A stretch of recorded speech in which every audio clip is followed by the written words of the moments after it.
But applying for money to pay for it is simple. FAFSA, the free application for federal student aid, is now easier than ever with fewer questions.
Crossover. Oh, killer crossover. Just crossover. It just crossed him over nastily. Another victim to the crossovers. Cross him up and sit him down. All right, time for the crossovers powered by Everlow Concrete Repair in Omaha at everlowconcrete.com. Yes, it is. Hello, everybody. I love that jersey. That's a great jersey. That's right. Tennessee Titans jersey. So did your No, this is real. Remember? Did your love of King carry over that you root for him in Baltimore? Yes, I want him to thrive and succeed. I wish no hard feelings. What about Josh Allen? What do you want him to do? He never played for the Titans. You want him to die? That's kind of the beauty for me of Bills Ravens. I don't really care who wins. It's I just beautiful. want it to be a good game. Join me on the neutral NFL fan base. I root for and I am Rob Lowe with the hat at the Super Bowl. NFL. I know when you mentioned that blew me away back in the day, but that's okay. I mean, I know that you have Chiefs fatigue. You don't want him to host for the sixth time in the last 7 years the AFC Championship. It's not that I don't, because that's not true. No, we said the Texans have no path to victory. I have no Chiefs fatigue. Don't do that. I mean, I have a little Chiefs fatigue. I don't want them in the Super Bowl. I'll say that. Okay. But they're going to be hosting the AFC Championship game. That's already done. The script writers are not doing a CJ Stroud thing this week, I don't think. I never take anything for granted.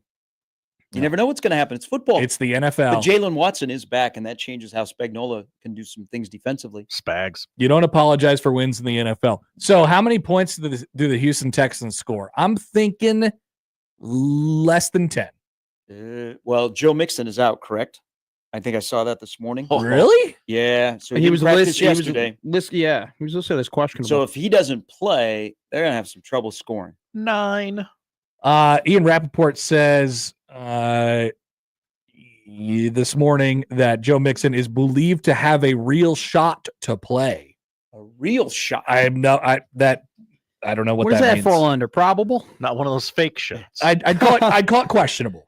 Not one of those Fugazi shots. So Fugazi, it feels like Fugazi. 24-14, It's a woozy, it's a woozy. 24-10. It's fairy dust. Fairy dust. It'll just be cold. There won't be like snow or anything. I have a signed Patrick Mahomes football. Whoa. So I'm kind of hoping as many Super Bowls as that guy can rack up is great, because I know that someday I'll be really, really poor on the street just trying to put something together. And if he can get to like 9 Super Bowls, You'd then be I can that sell little that kid sucker. selling off that Wemby jersey that you got. Yeah. For $8,000 here. So would you rather sell the Mahomes ball now? I'll never at sell his it. peak, I'll or never sell it. you play with it? Do you go outside and play catch? No, absolutely not. It's I actually bought, so we got the ball, but then I bought a glass case for it. And so it's sitting in that glass case. I was actually really nervous when I made the move out from Chicago to here. Because that I had to like give it to a friend because I didn't want it to be in my car like for an extended period of time before like I moved stuff. So I gave it to a friend. I was like, hey, just keep that for me because I didn't want the car to get broken into and like stuff to be taken. And whatnot. but you did bring it. I have it. Yeah, it's in my room right now. I actually have to. So I'm gonna buy a shelf and literally just the only use for the shelf. Look at that. Our guy's getting a shelf. Is to display the ball above my TV and my TV set. Patrick Mahomes. Did Patrick Mahomes sign it for you? No. This was a kind of like a birthday present COVID type thing because my birthday when I graduated high school. So I was originally supposed to have like a high school trip, like a high school graduation trip. Like my brother got one, my sister got one, where we kind of just go somewhere and do something for fun, like for graduating high school and going to college. But COVID happened my senior year. So we couldn't do the trip. And so then my dad just bought me a Patrick Mahomes signed football. That's awesome. So that's I think I'd rather take the ball over the trip. oh no, that's what he goes, you got to have the experience. he goes. So the trip was going to be like, I've always wanted to like learn how to like duck hunt. I still haven't done it yet, but we were going to go up to Minnesota and the guys that we fish with, we were going to go and duck hunt with them and learn how to shoot and learn how to do all that type of stuff. And that just kind of got ixnayed because of COVID. Wow. So then he was like, would you rather like wait another year to learn how to hunt, or would you rather have a Patrick Mahomes signed ball? And I was like, and this was 2020. So I think he had only won one Super Bowl at this point. So he was only a one-time Super Bowl champion. I'm like, I don't think the ball will ever be lower in value. I can always hunt down the line. So I got the ball. Investment. Yeah. So it's actually way to think through it. It's gone up a little bit in price. So we're hoping for a back-to-back-to-back. So Matt McMaster Jr. can be given the ball passed down to him, and then maybe he'll sell it. Mike is wondering on YouTube if it has a certificate of authenticity. It has the Fanatics certificate of authenticity that is in the display case. Fanatics. Okay. So it is Your love of Fanatics. Because placed in there. Because apparently Patrick Mahomes signs like a baby, and it's really? easy to fake. Signs like a baby, really? Runs like a baby, No, talks like a baby. Jeez. He's very good. He's very good, but I'm just going to insult every other aspect about him. But he's very good. If he was such a good baby, then why does he name his kids all horrible things? Sterling, Golden, and Bronze. That's great. The dumbest thing I've ever heard. Oh, I like the first name Sterling. Sterling Mahomes is awesome. Sterling, great. Golden, Sterling's fine. Great. What? Nope. Bronze. I stopped there. Golden, bad. No, I think Sterling is the only good one. I think Bronze Mahomes. Well, okay. Also, wasn't Bronze and was Sterling born first, right? Bronze and Sterling were both born before Golden. Yes. That's How do you feel if you're them? Ooh. The golden child, the baby boy. Yeah. Mhm. Well, that just That's means they're rough. gonna have another one. So who was And what's that named? Emerald? Tungsten. Platinum? Tungsten. Nativity. What? Like the three wise men they brought. Like we all went to school with somebody that they had like an odd first name. And you're like, why'd your parents do that to you? You're just going to get beat up in school. Mhm. I think we're returning to people thinking outside of the box. See, I didn't. I went to public Catholic, or I went to Catholic school, grade school and high school. So we didn't really have too many weird names that I went to school with. I mean, it was all a lot of Johns and Charlies and Williams and Matts and I Mikes. think we need to bring George back. George Mahomes. What happened to George? So the youngest George that I know, let's see. That was George. George Norwood. George Norwood. Yeah. Shout out to so George. he's late 20s. Clooney. I have a relation. George is be a sophomore at UNO. So that's the youngest George I know. That's a good age. So he's George. 20. So he's 20. I know Yeah. George my age. That's definitely the youngest George. There that aren't I've heard there of. almost all the Garys you meet are older. No new Garys. Yeah, Gary. We could bring Gary back. yeah. Actually, the George that I know was my bully in grade school. So shout out George. You bullied somebody in grade No, school? he bullied me. Oh, Yeah. George who?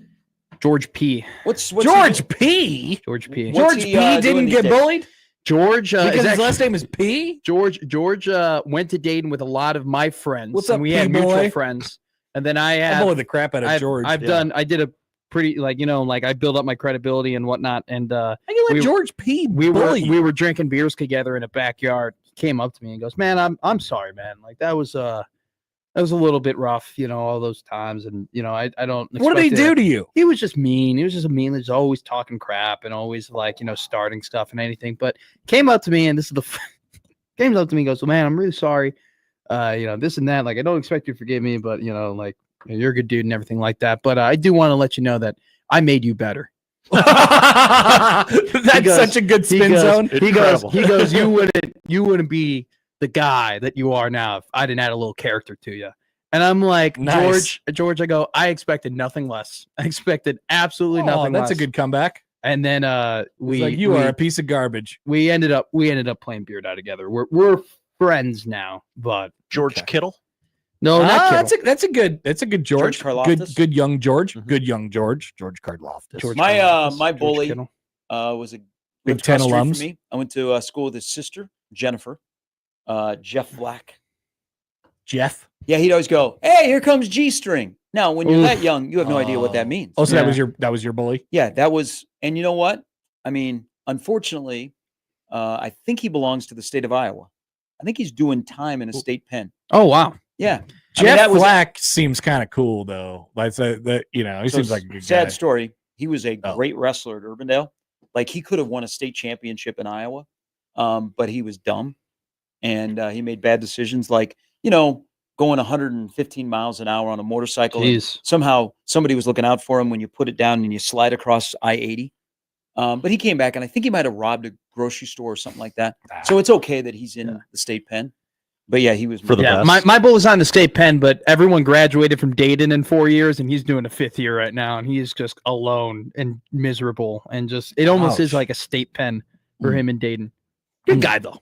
Played golf with him over the summer.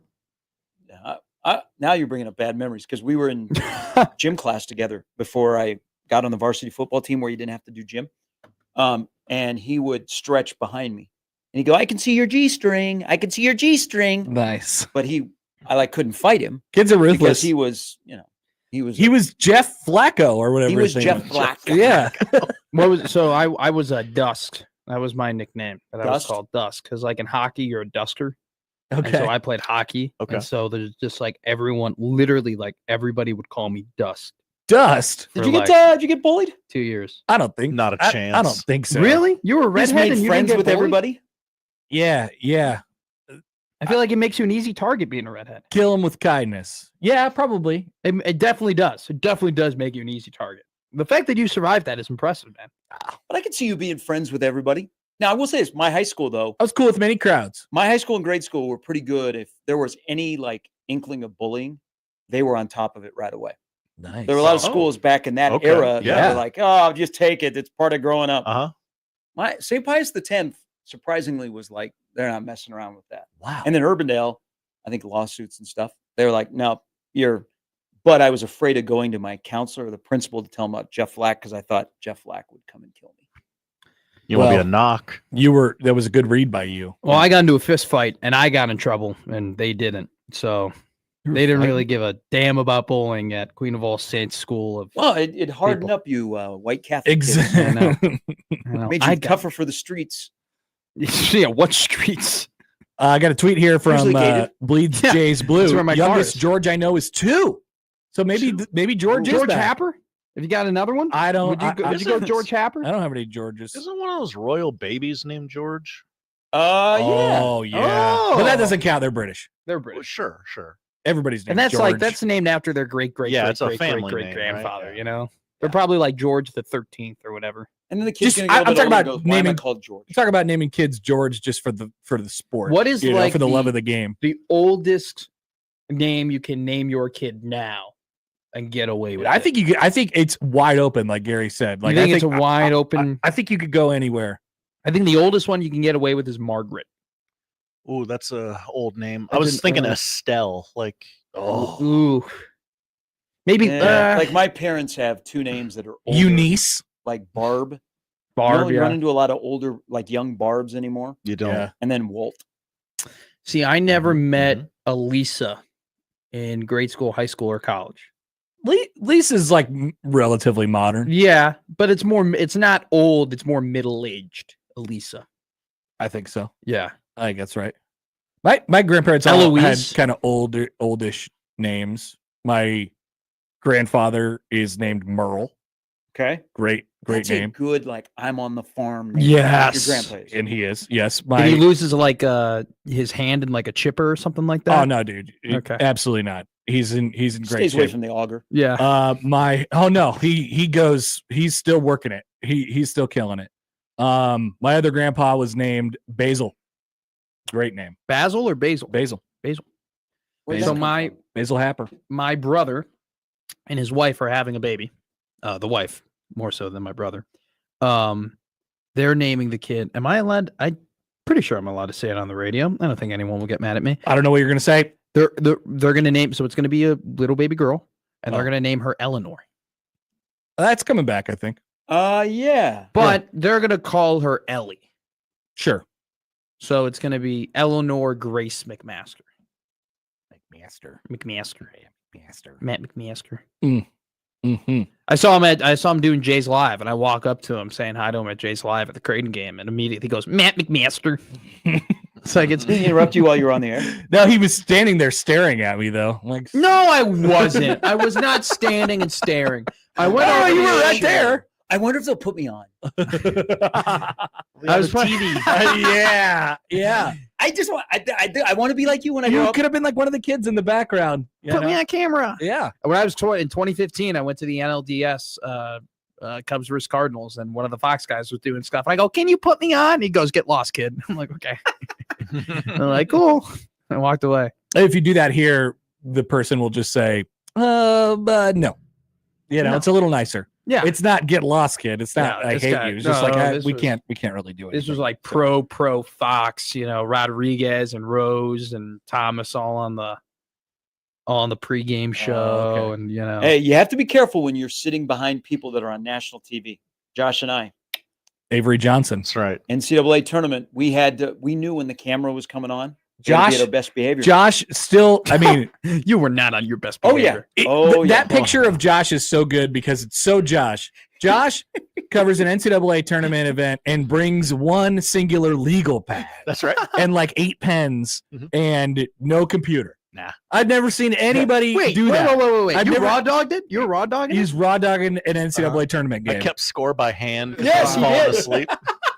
Why are you keeping score? They I- keep I- score I for you. was falling asleep. I had to stay engaged with Oh. the game somehow. Oh, this is a good one. Hey, speaking of falling asleep, and our dear friend Josh Odson, I received a text message last night. Oh, my wife texts you a photo of me. Yeah, Matt. Oh. Oh, Lord. My guy fell asleep while shuffling a deck of cards I'm going to be honest with you. I don't know. during the mid shuffle. Look at this picture.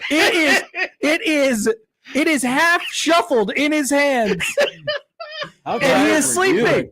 Look, I didn't know about that. I don't know if I'm going to get canceled here, but he kind of looks a little bit like the late Stephen Hawking in that picture. Oh my god! I'm a genius. Thank you. I He gotta just put like- this up on the stream. Like he looks a little bit with like the neck fat a little like peeking out with the head to the side, and then the glasses on with Friggin' like tired were you? Normal? Were you just It's a doing? normal Were amount. you Yeah. playing a game, or were you just?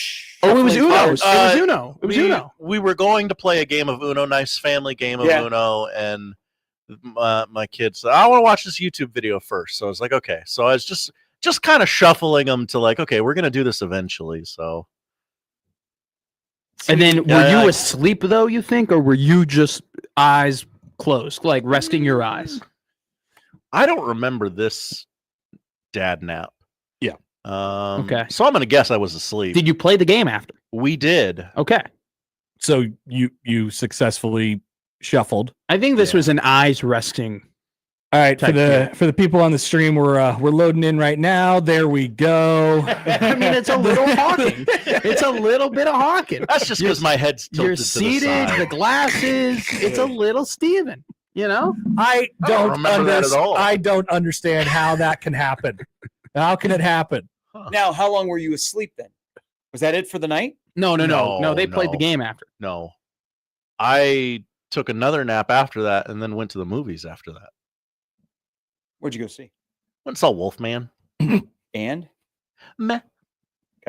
Has Matt seen the video of Josh throwing up? Great question. Has he? I don't want to. I got acid reflux. I'll probably puke if I see You it. can't see anything. You just see the movement. Yeah. Okay. Yeah, there's It's Josh, very relatable, actually. Josh, I mean, there's probably a dozen videos out there of me doing that. But no, it's not like that. I Like, live in the era of like the Gen Z and the screenager and everything being on the phone. Like, I really hope one day that none of my friends like start to hate me and like turn their back on me because they got a lot on you. no, I don't think they could ruin my career, but it wouldn't be a good look if some of the things that are on other people's phones got out of me. Oh, okay. When I was That's why drunk. you have to be like Casey Thompson, and you have to sign a non-disclosure agreement. If you have any Everybody- interaction with Casey Thompson. Yep. what? Texter Jesse You know says, that? yeah. No. Oh, yeah. So when it was Casey serious Thompson business. showed up in Lincoln, that was a business enterprise. If you were at a party or something, and maybe you also were like wanted to date him, you had to sign. He had a document, non-disclosure agreement. Just in his cupboard? He would carry it around with him. He had a pile of them. Really? Yeah, he was a businessman. Yeah, that's probably why I never saw him out of the bars. Did see a lot of other Nebraska quarterbacks out of the bars. Texter Jesse writes in, it's okay, Josh. I once fell asleep getting my teeth cleaned. Ooh. Which brings up the Nice. question, where is the most questionable place you've ever fallen asleep? Ooh, on a date, a pretty good date in an in a Uber. movie theater. In the movie theater. Yeah. But that's not crazy. Driving a car. I hope not. Are you just throwing that out there? No, that's real. That happened. So there are people that fall asleep like that's scary, and that has happened. Yeah. You need to what keep did it a little you- cooler in there. What did you do? You woke up. Sideswiped a guardrail and woke up. Oh my God. I did not expect that ending. Thank Lord. goodness it was a guardrail. Yeah, not and another car. not a guardrail. Okay. Yeah. One time only. Yes. Okay. Yeah, that'll probably wake you up for the rest of your life. Now I had at the time a history of falling asleep while I was Dude, driving. you and might have everybody narcolepsy. I've done the "Do you have narcolepsy?" test online a lot of times, and it says that I should go see a doctor. It doesn't say yes or no. So My dad, one time we were driving back from Undefinitive. somewhere, and he definitely did not want to drive, and he wanted me to drive, but I somehow finagled my way into the passenger seat, and he definitely faked falling asleep and swerving into another lane in order for me to freak out enough to be like, okay, I'll drive. I got it, dude. He definitely, I need to take this without a over. doubt, knew what he was doing because he knows that I have like anxiety like that, you know? So I'm just gonna leave that. I'm just gonna leave that the whole picture up show for the whole no, show. the whole show. that's Just a put it good-looking there. guy right there. Josh Hawking. Okay. Genius. This is from I've definitely fallen asleep at like a basketball game or like dozed off at a baseball game or something like that. Omaha I- Baseball Village. No, actually, I dozed off at Oh. a Colorado Rockies game one time. I've fallen I asleep. had a good pregame. yeah, Had a pregame. up in the right field deck. Well, there, and then before that, yeah. Probably an Uber. Probably Hey, falling asleep in an Uber. So That's- the morning news yesterday, Rockies tickets ain't go on sale Saturday, and this guy tried to make it like it was a big deal. He's like, "You've been waiting. Oh yeah, they had the It's promoter start- there. Baseball is back. You just can't have opening day or fireworks." But look at the Rockies. Look at that schedule. Did they have the Rockies mascot dinosaur guy there? No, this guy was just like reading a graphic, but he was trying to like Okay. be super excited. Yeah. Burnwa says, "I have 3 grandmothers: Agnes, yeah. Nice. Edna, Yeah. Maud." and Edna. Yeah. Wow. Mod. Maud. Classic. Wow. Those are like Dog I killer. those 3 names. I bet they're great. Great. Never seen grandmas. Vacation. No, I haven't. I don't know if they're still with us or not. Agnes, Edna, and Maud. Those are great grandma names. Incredible grandma. My grandma, one of my grandmas, Cleone. Cleone. Cleone. Had I'm a, really sure where it came from. Cleone and Paul Demuth. had a Maureen. Maureen. Okay. I'm starting to see a little bit more Maureen's these days. I was nearly a Juan. Juan? Juan, yeah. Oh yeah, because you got something. Cuban. There's 8 Juans in the family. Juan. Juan McMaster. Juan McMaster. That would have been fun. Boy, there's a Yeah. lot going on in that name. you could immediately know I'm Irish or Cuban. Juan McMaster. Wonder what that middle name would have been. Juan Jose. What? Well, so they compromised. My middle name's James, So it's supposed to, like, I know it would have been John, but like James was close enough. We didn't want to do Matthew John, or they didn't want to do Matthew John. Is that Matthew Juan? Matthew Juan. That's right. Matthew Juan Antonio, Juan Victorino, Juan Jose, Juan Lazo, Juan Josebel, Juan Gonzalez, Juan Ramon. I just Don like to Juan. say Juan Love. Juan, nice. We want to name the dog Obi-Wan Kenobi, but Okay. didn't really get passed through City Hall. So we just went with Rocket. You have to Really? register You have your to- dog's name? Yeah. No, City Hall being my mother. Oh. All right. I always wanted to name a little tiny dog Luis. So I wanted to name my dog George. You ever see a little Luis? tiny dog and think that's a Luis? I wanted to get a cat, but everybody was Really? No. no, Like, Luis, okay, no. okay, you're at the dog park. And I see that little tiny dog and I say that's Luis. Luis. Dude, I'll get a dog. I'll name him for call. Raphael. I wanted 2 bulldogs, and I was going to call them pork chops and applesauce. Nice. But I had to get them together. Yeah. Right. If I got 2 dogs together, I would just call Maddox and Smoltz. Hello. Wow. All right. Josh would be in on that. Yeah. You wouldn't go Wood and Pryor? No, hell, no. Well, you don't want the dogs to break Okay. down later. Oh in man, life. Mark Pryor why'd was you have to do that? awesome. One of my best buddies has a Mark Pryor jersey, and it is. I tell him all the time. I go, that is the best Cubs jersey just to wear. Like he wears it 2 games, and he gets so many compliments. I have a Dexter Fowler jersey, and Fowler is now entering that like point where you wear it at a Wrigley game, and people are like, "Oh, okay, that's a sick one." Like he's been away long enough where it's like getting throwbackish, you know? Under the radar a little bit. I Yeah. don't know if that's Did you see that we have retired our City Connects? The Wrigleyville has gone on the dumpster. This is an And upgrade. what they unveiled yesterday. Powder Blues. Oh, I have to find me some money. Interesting. But the helmets, have you seen the helmets No. that they're going to wear? No. The helmets are sick. So Interesting. People So- are against powder blues these days. I've heard. well, the Cubs used to have them. They used to have Yeah. them. My dad has the original Cubby blue Cubs. Like wears it. It's an awesome jersey. I'm on the wrong side of the fence here. I don't love it. I know I'm on the wrong side of the fence. I don't love it. I wish they had the Cubby Bear logo on it. That's my thing. The Clark. No, we have a Mascot, he doesn't wear traditional. pants. He doesn't wear pants. No. We have a traditional Cubby Bear logo that is a really, really cool, just like it's a little bear. And I don't know. They like mix. It's not a traditional Cubs logo.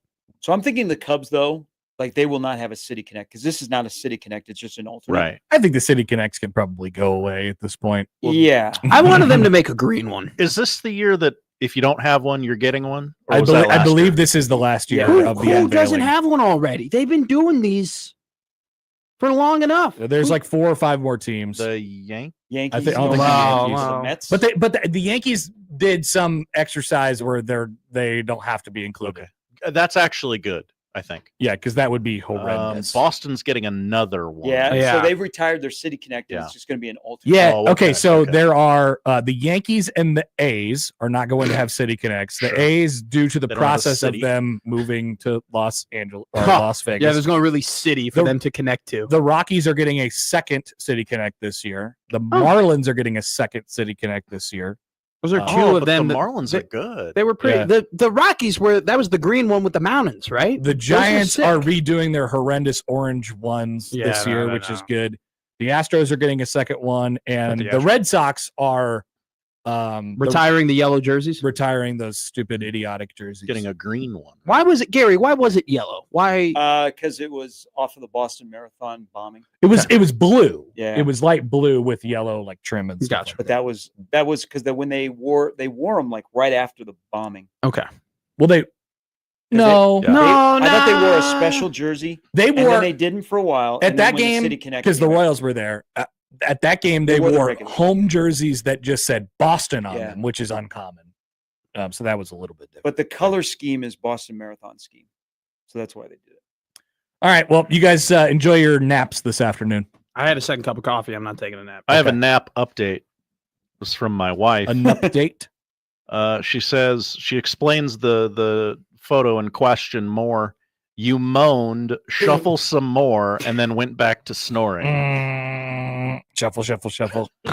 That's quite impressive. Thank you. Unless you're driving. Hey, you gotta get that. And then looked it's at. not Seriously. Not anymore. You gotta get that looked at. You think so? Yeah. Do you really think You so? have narcolepsy. Yes. Yeah. That's scary. You don't think it's just that I don't sleep and I don't take care of myself? Okay. Now that you brought that into the equation, You could do some things probably. Okay. You could do some There's things. some life choices. do you that I just could make. nod off like you're at work? You'd be like sitting at your No. desk. Okay. No. When I'm locked in, I'm locked in. Unless Yeah, I'm at the Omaha Baseball Village. You're gonna start locking in while you're driving. That's the next thing. No, I'm locked in now that I'm driving. Okay, good. All right. See you guys later.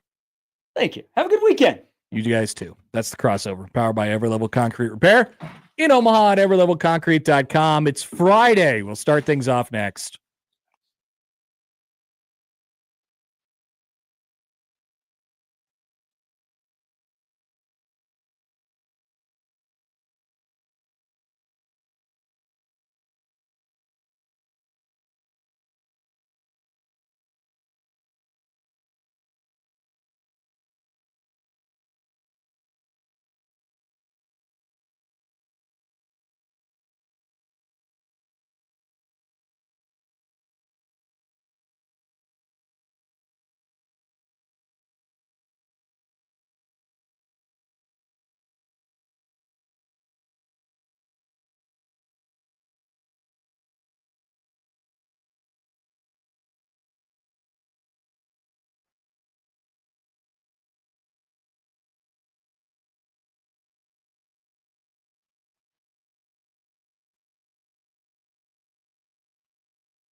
It's the Connor Happer Show.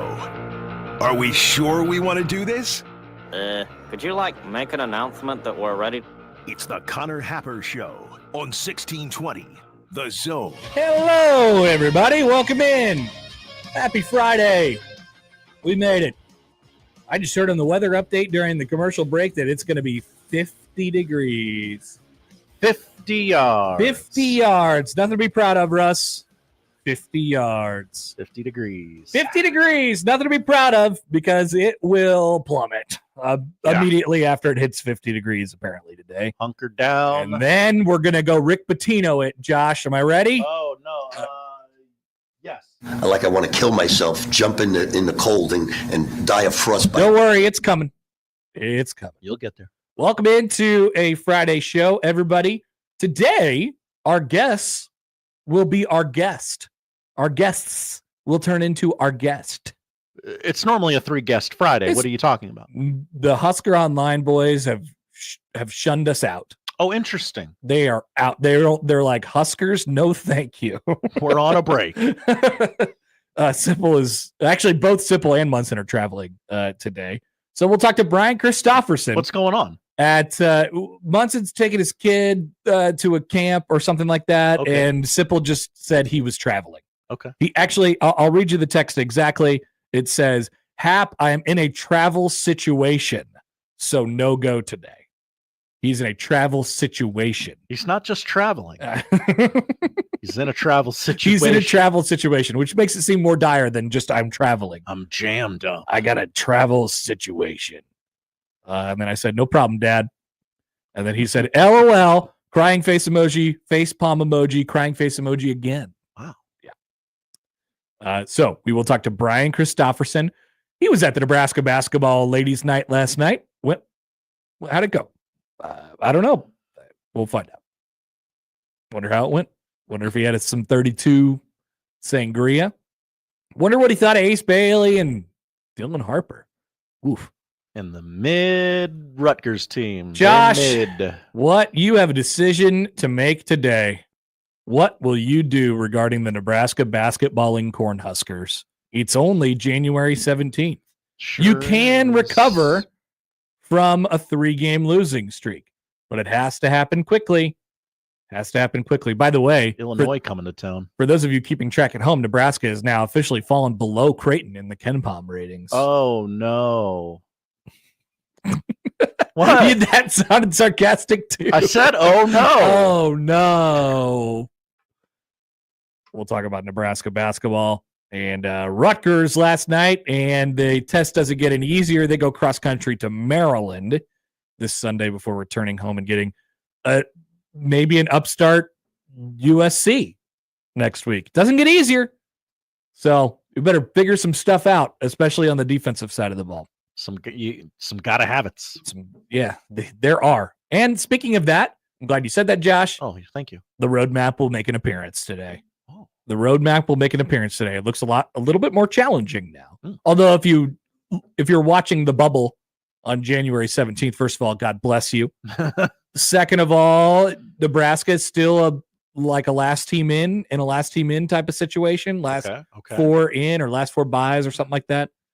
This is life on the bubble. Life in the bubble for Creighton as well, who goes to UConn this weekend for Hell in a Cell round, whatever it is. Nebraska last 4 buys. They have the last buy in the entire tournament. Oh. And 2 spots behind them. You don't want to go to Dayton.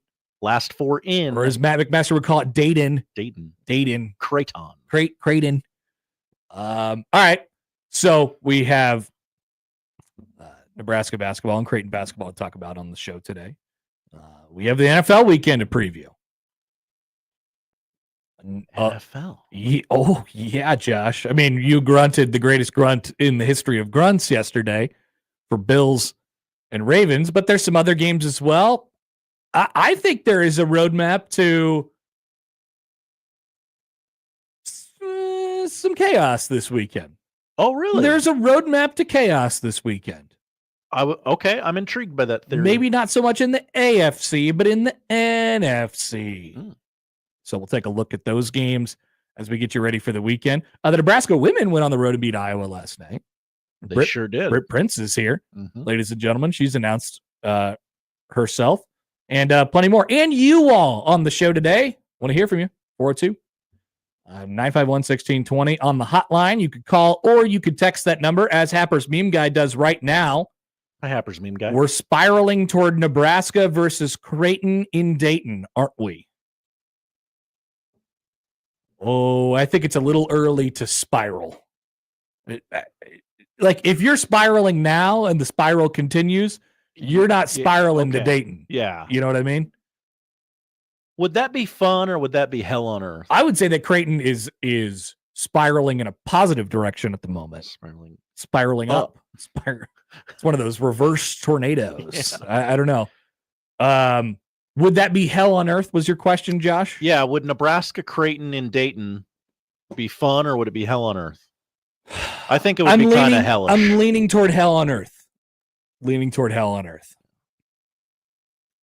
But if Creighton won, which remember those conversations that we were having, like in the immediate aftermath of the Nebraska Creighton game, of like, hey, if they played again today, who would win? And everyone's like, well, I mean, I just feel a lot better about Nebraska than I do Creighton. Well, let's take stock of that today. If they played again today on a neutral court, let's just say in Dayton, Ohio, who would you feel best about? Blue or red?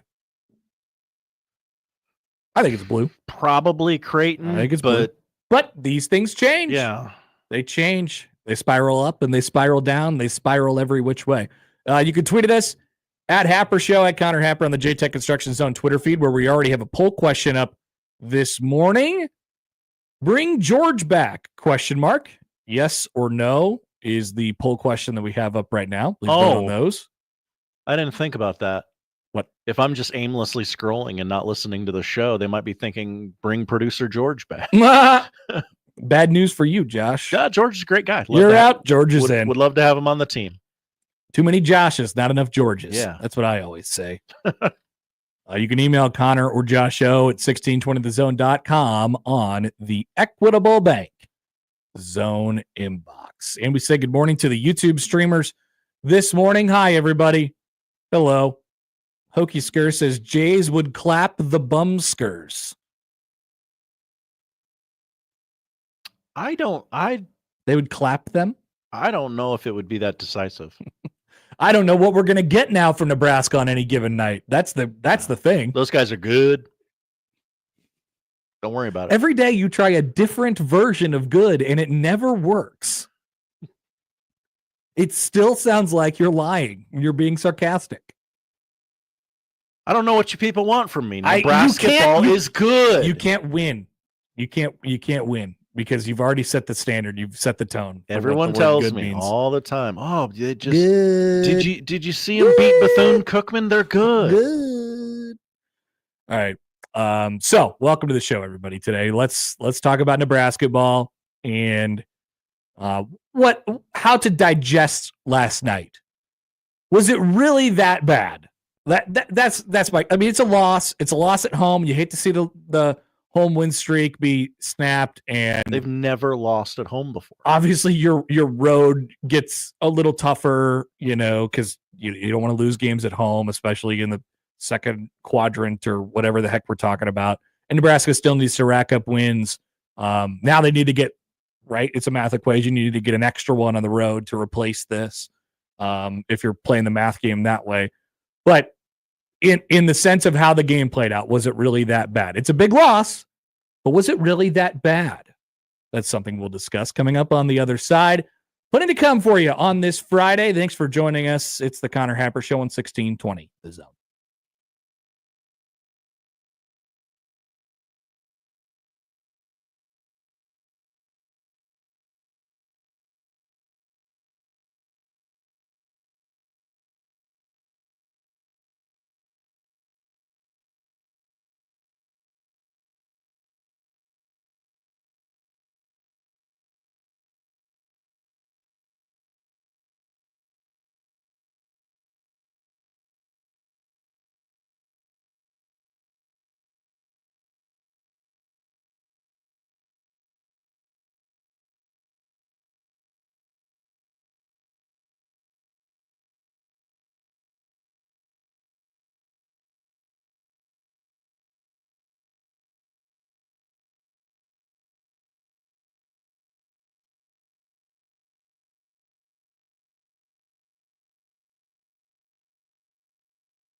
All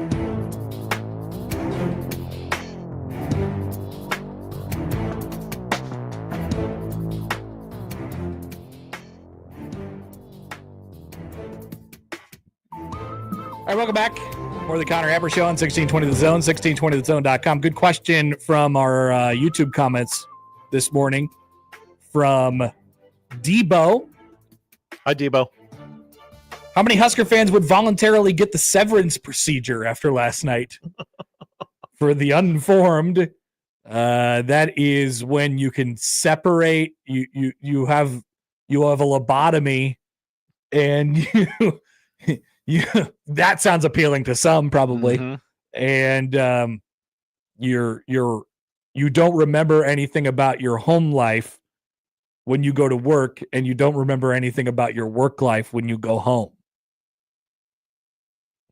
Debo follows up by saying, really, I just want to talk about Severance. I didn't watch it. It came out last night, right? It came back last night. They were like, oh, we're doing it early. Really? Yeah, they did one of those. Yeah. I don't know how many people would you sign up if you were if you like lived, breathed, died Nebrasketball. You're like, I don't want to take this with me. I do live, breathe, and die with this team. They're good. You do. You have many takes on them.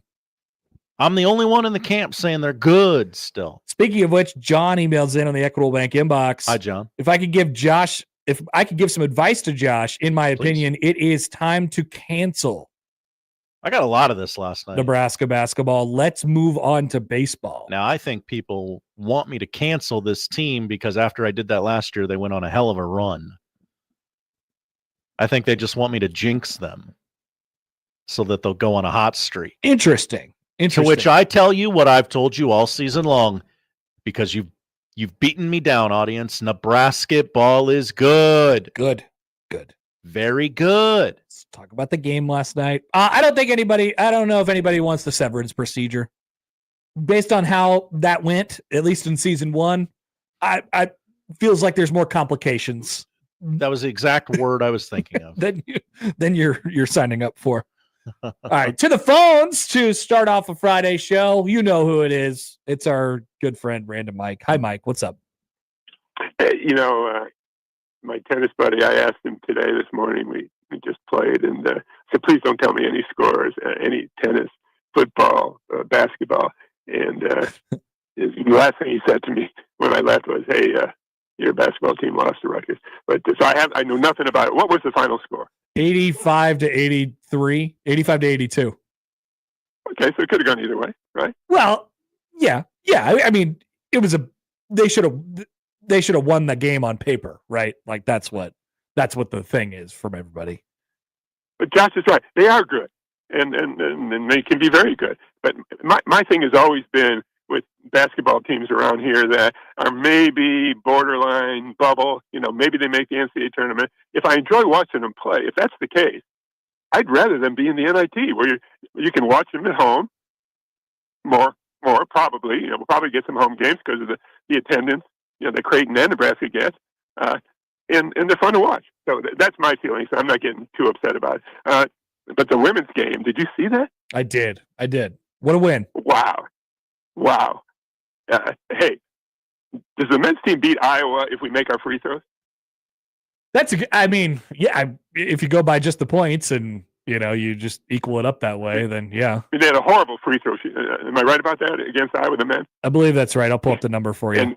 And the Iowa women, because you knew they were going to get more free throws being at home. 12 of 22, by the way, in the Iowa game for Nebraska men. Yeah, and similar for the Iowa women.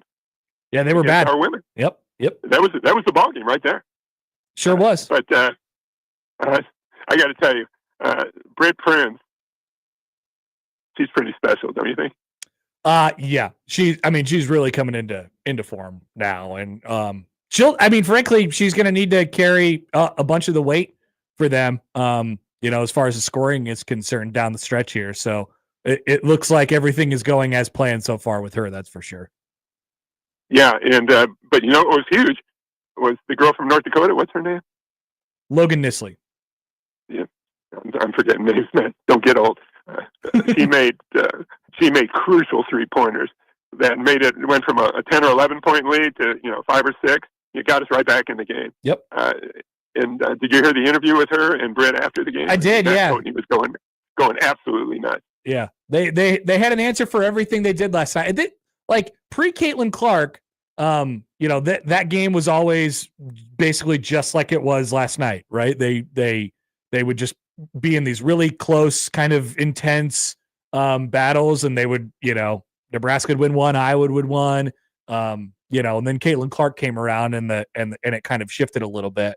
But now that she's gone, yeah, I mean, this is basically Nebraska and Iowa women's basketball. That's what's going to happen. Yeah, absolutely. Let me tell you, that freshman guard for Iowa, I don't think she starts. You know what I'm talking about? Again, I wish I could remember her name, but apparently her dad was a good player. Not off the top of my head, but I'm sure you're right. But she had her best game, and she is really good.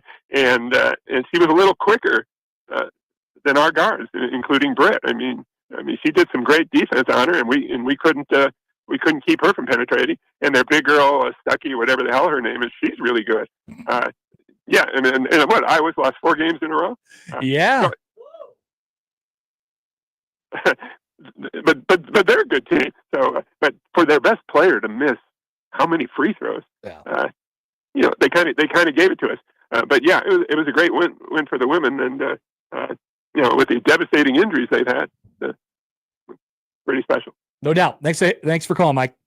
You got it, buddy. Okay, so first of all, let's go back to Random Mike's first take right off the top. Coming in hot today. I would not rather go to the NIT than the NCAA tournament. But even if you were on the bubble or what, you don't think you could win a game, that's going to be a non-starter for me. I'd like revenue, Connor. The revenue is better when you go to the NCAA tournament. You get units, the units, Josh. Think of the units. Think of the units. You want to earn your revenue. You don't want it handed to you. Are you a handout boy? Also, the NIT attendance. I mean, nobody's going to these games. Random Mike is. Random Mike is. Yeah, you get to see him play at home. But no, sign me up for the NCAA tournament. I don't care. You win 0 games all year. Go to your conference tournament. Win the conference tournament. I'd rather go to the NCAA tournament and get my face beat in. Absolutely. Every single time.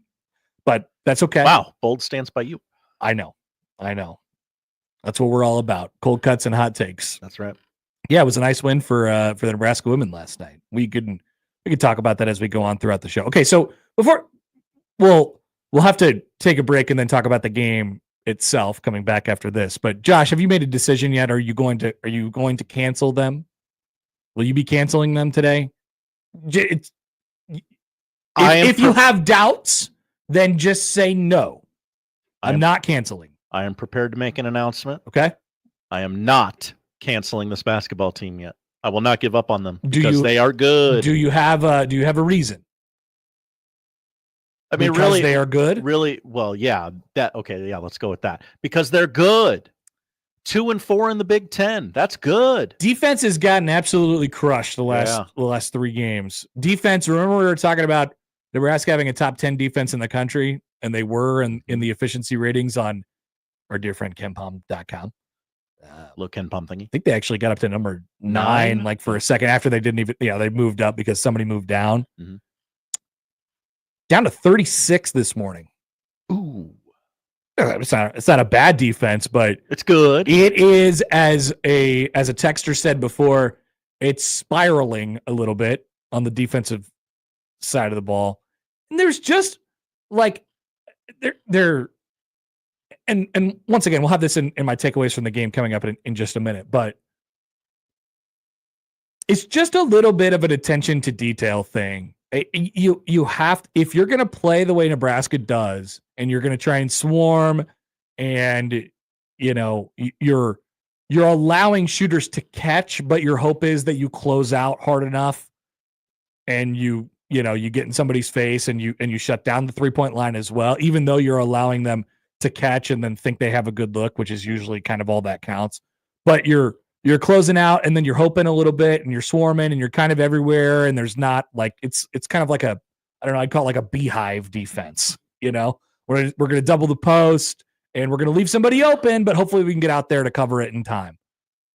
You just have to be locked in all the time. And Nebraska, I think, lacks at times a little bit of the attention to detail that you have to have. And maybe not even attention to detail, but like they do lack that at times as well on the offensive end. But if you're going to play the way they play, and if you're going to have success the way that they have to have success because of what they have or don't have as far as their personnel is concerned, you have to lock in and grind all the time. All the time. And I don't think it was an effort thing for Nebraska basketball last night. Fred Hoiberg echoed those sentiments last night. He did. I thought they played generally okay, but you get down to a position where you're looking at those two guys who are going to go top 5 in the NBA draft, and they torched you. They torched you last night. So we'll get our takeaways from the game when we return in the show. We'll take your thoughts on Nebraska basketball. We'll get to some more texts that we have here in the text line regarding that team and more. I don't know if you can read that one. No. Nope. Nebraska basketball is the blank of college basketball. That's right. I cannot. Okay. You can use your imagination on what the word that I left out was. All right. We'll be back after this on 1620 The Zone.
Let's get back to the Connor Happer Show on 1620 The Zone. All right, welcome back. Happy Friday, everybody.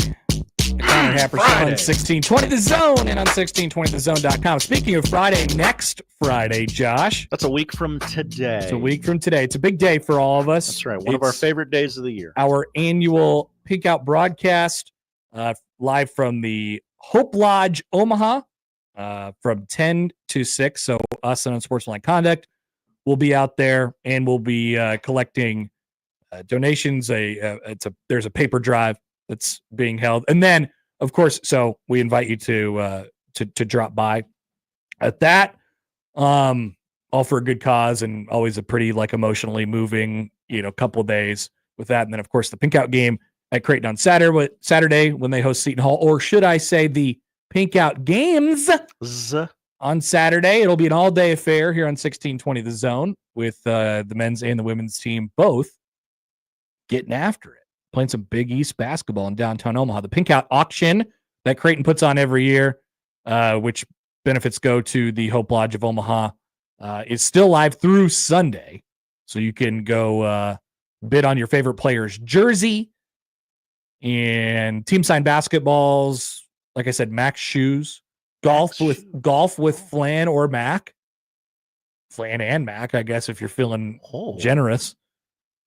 I don't know if I assume they'd be on, you could work out the times with those guys, and anything else in between. So you can check that out. GoCreighton.com/pinkoutauction live through Sunday, as next week is officially Pink Out week at Creighton. But on Nebraska basketball last night, let me first say this. I'm not sure that it was anything necessarily that I could pick out that Nebraska basketball didn't do at a normal level for them last night, right? The disappointing stuff when you lose a game is when you don't do something that you normally do. When your best player doesn't do X, when you don't score, the requisite amount of points. I mean, Nebraska scored 82 points last night. It should be enough for that team to win a basketball game. And I thought they defended fine, to be honest with you. I thought that they defended fine. There wasn't anything from an effort perspective that I noticed that was like, ooh, man, you just got to be there. It was just little stuff. And then Rutgers was just kind of better last night. And so there's no, there doesn't have to be a seismic event that Nebraska loses a home game just because they lost a home game. You have to pick out the kind of details and what actually happened. And by my estimation, if we're putting a sentence on it, if we're putting a label on it, a tag on it, I would just say that Rutgers played well last night. Is that fair to try and soften the freak out a little bit here? Yeah. They're certainly more talented. Yeah, their two guys brought it. And those guys are really good. Yeah. Connor Season, they had a couple good looks for a Season at the end, and it was slipping for Nebraska at that time, but they drew up a couple plays to a Season, and he missed good looks, And so you're not always going to make every good look that you get. Not to do this every game. I always feel like I'm the person, Nebraska ball lost and the world is ending, but Connor Happer is here to tell you that everything is going to be okay. Losing 3 games in a row is not good. It's a bad loss for them. It's a loss at home that over the last couple of years, you could just kind of write those in. It's like, hey, Nebraska's going to win at home. They're going to take care of business at home. And so it is a big loss from the context of the NCAA tournament and then what you have to do to sort of make this up going forward, no doubt about it. But I don't know that the way they played would warrant this. Oh, where's this going? Are we headed toward 500? Are we headed toward below? No, but it is definitely a bad trend over the last 3 games, what Nebraska's done on the defensive end. And that goes back to, like I said, just little things here and there. It's just a little attention to detail. I guess you could add a little effort in but like I said, watching it live, I'm not like, whoa, effort was a big problem tonight. I thought they were pretty well locked in. You got aced. You got aced and Dilloned. We've talked about Rutgers struggles as of late, but that's going to happen when last night's going to happen when you got those two guys that Rutgers has. And if you're Nebrasketball, I mean, next week's huge, right? Because after next week, you Maryland, got USC, Wisconsin starting this Sunday, going through next Sunday. Wisconsin, Illinois, Oregon, all three of those teams are ranked. So you don't want to lose 8 in a row. So you really got Washington has those two. Washington has been no joy to play on the road. You could ask Purdue. You could ask Maryland. Even though Purdue came back and won that game in the second half, but Washington kind of had them at halftime. And it points throughout the second half as well. So yeah, I mean it's not going to be easy. You gotta make these things up, and that brings us to the good old fashioned roadmap. Josh, remember the roadmap? I do. You want it? There it is. That's the roadmap. You see how that loss column is a little heavier? It's getting big. It's a little heavier these days. Mm-hmm. But look at those opportunities still. Road game at Oregon, road game at Ohio State. There's no rule in the sports rule book that says you have to lose on the road. You can still win. Oh, interesting. Yeah, I know. It's amazing how that works. People are like, wow, we can't win on the road and now we can't win at home. It's like, not definitively. Michigan got buzzer beat by Minnesota last night. Yeah, what the hell happened there? I wish I could tell you. I don't know what's going on in Minneapolis. Period. You got a home game with Illinois, and then that road game at Maryland is coming up this weekend. Got chances to win on the road against Wisconsin and Penn State. And then you're gonna need to probably win all of these home games that you have left. Excuse me. And you definitely need to beat Minnesota, and you definitely need to beat Washington, and you definitely need to beat USC. So, like, we were talking about it with Creighton yesterday. Hey, there's a path to the Jays starting 8-2, 7-3 in Big East play, and then you sort of mark it down. So Nebraska's 2-4 at the moment, and then you're looking ahead at the next upcoming games, and you're thinking, well, Maryland, USC, Wisconsin, we can't be 3-7. That's for sure. We can't be whatever. Like you have to keep pace with the rest of the pack. And each one of the home games you lose is going to affect your ability to work your way back into that conversation. But as far as the team is concerned, I'm not like, whoa, it's time to panic. But they lack a few things that we knew that they lacked that was going to always minimize their margin for error. They don't have any of that. So mental makeup's going to be huge here over the next 2 or 3 weeks. And I always say with them, like, they usually respond. They do. They usually respond pretty well. But I wouldn't even say like you've lost 3 games in a row, but you're not like in a slide. It's not like you're spiraling out of control or anything like that. I think they played generally well enough to win the basketball game last night. And obviously, we're thinking way differently about this if they do win that game last night. But the defensive trend over the last couple has not been encouraging. Not been encouraging whatsoever. That was their strong suit. And then there's just opportunities that they have that they just don't take advantage of. Whether it's getting an open 3 or turning the ball over in the half court. Even though you only turned the ball over 7 times last night, that should be a number that you should be able to win the basketball game on. You shot 40% from 3, 41% from 3. That should be a number where you feel pretty good about it. You went basically even. You went +1 in the steal category, so you're getting more possessions. You got to the free throw line 13 more times than they did. Like, all of this says, wow, you should have won. But they had Ace Bailey and Dylan Harper. And those guys made big shots in big moments. That's how the cookie crumbles sometimes. That's all. Somebody make a play. Somebody go make a play. A lot of them. Somebody be the stopper, that's for sure. I think Bryce could probably afford to be a little bit more demanding of the basketball, and get into that creative mode when he gets the opportunity to do so. And so there's a little bit of that. I tweeted this out last night during the game. It was my one observation. I don't know what Bear K is up to. I don't know what that guy's doing. a lot of the times, whether it's on offense, it's on defense. Kind of seems like they don't really know what to do with him. He's obviously a big presence, and he has the capability to do all these things. But I oftentimes am kind of baffled by his decision making and the takes he does take right to the rim. I'm like, where are you going, man? You just kind of run into a guy, and sometimes that's what Nebraska is trying to do. They're trying to get to the free throw line, but so that's a piece you need to kind of look at this point. By the way, Jack John writes in on Twitter. We all know that men's Husker athletics never goes as planned. They probably rattle off 4 wins in a row and now have everybody stumped. Such is life as being one of the, 25th to 50th best teams in the country. Such is life. C'est la vie. And there is a lot of teams in that category in the Big Ten Conference. Let's take a phone call here on the hotline. Here's Scott. Hey, Scott. What's going on? Hey, thanks for taking my call. I don't trust Nebraska mentally. Free throws are mental. They shouldn't be physical.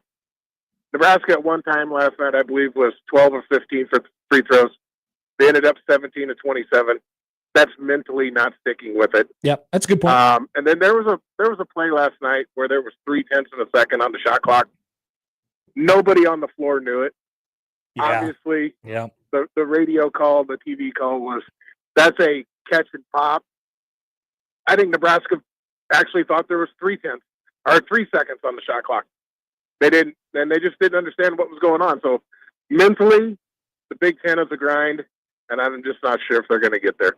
Yeah, that's what I got, guys. Thanks for the call, Scott. Appreciate it. Yeah, I mean, I think they, you watch these teams, and we brought it up with Notre Dame yesterday with our Notre Dame guest, and before we were talking about the national championship game, right? But like, what happened to them in the Penn State game? They got down 10-0, like they're getting beat up, and they kind of just they just hang in there. They're like, we're good. Our plan's good. There's no need to be concerned about this. Our plan is fine. And they go down and they get the field goal before half, and then they come right out and they punch them in the mouth to start the second half. I don't know what you call that. That's mental toughness, I think.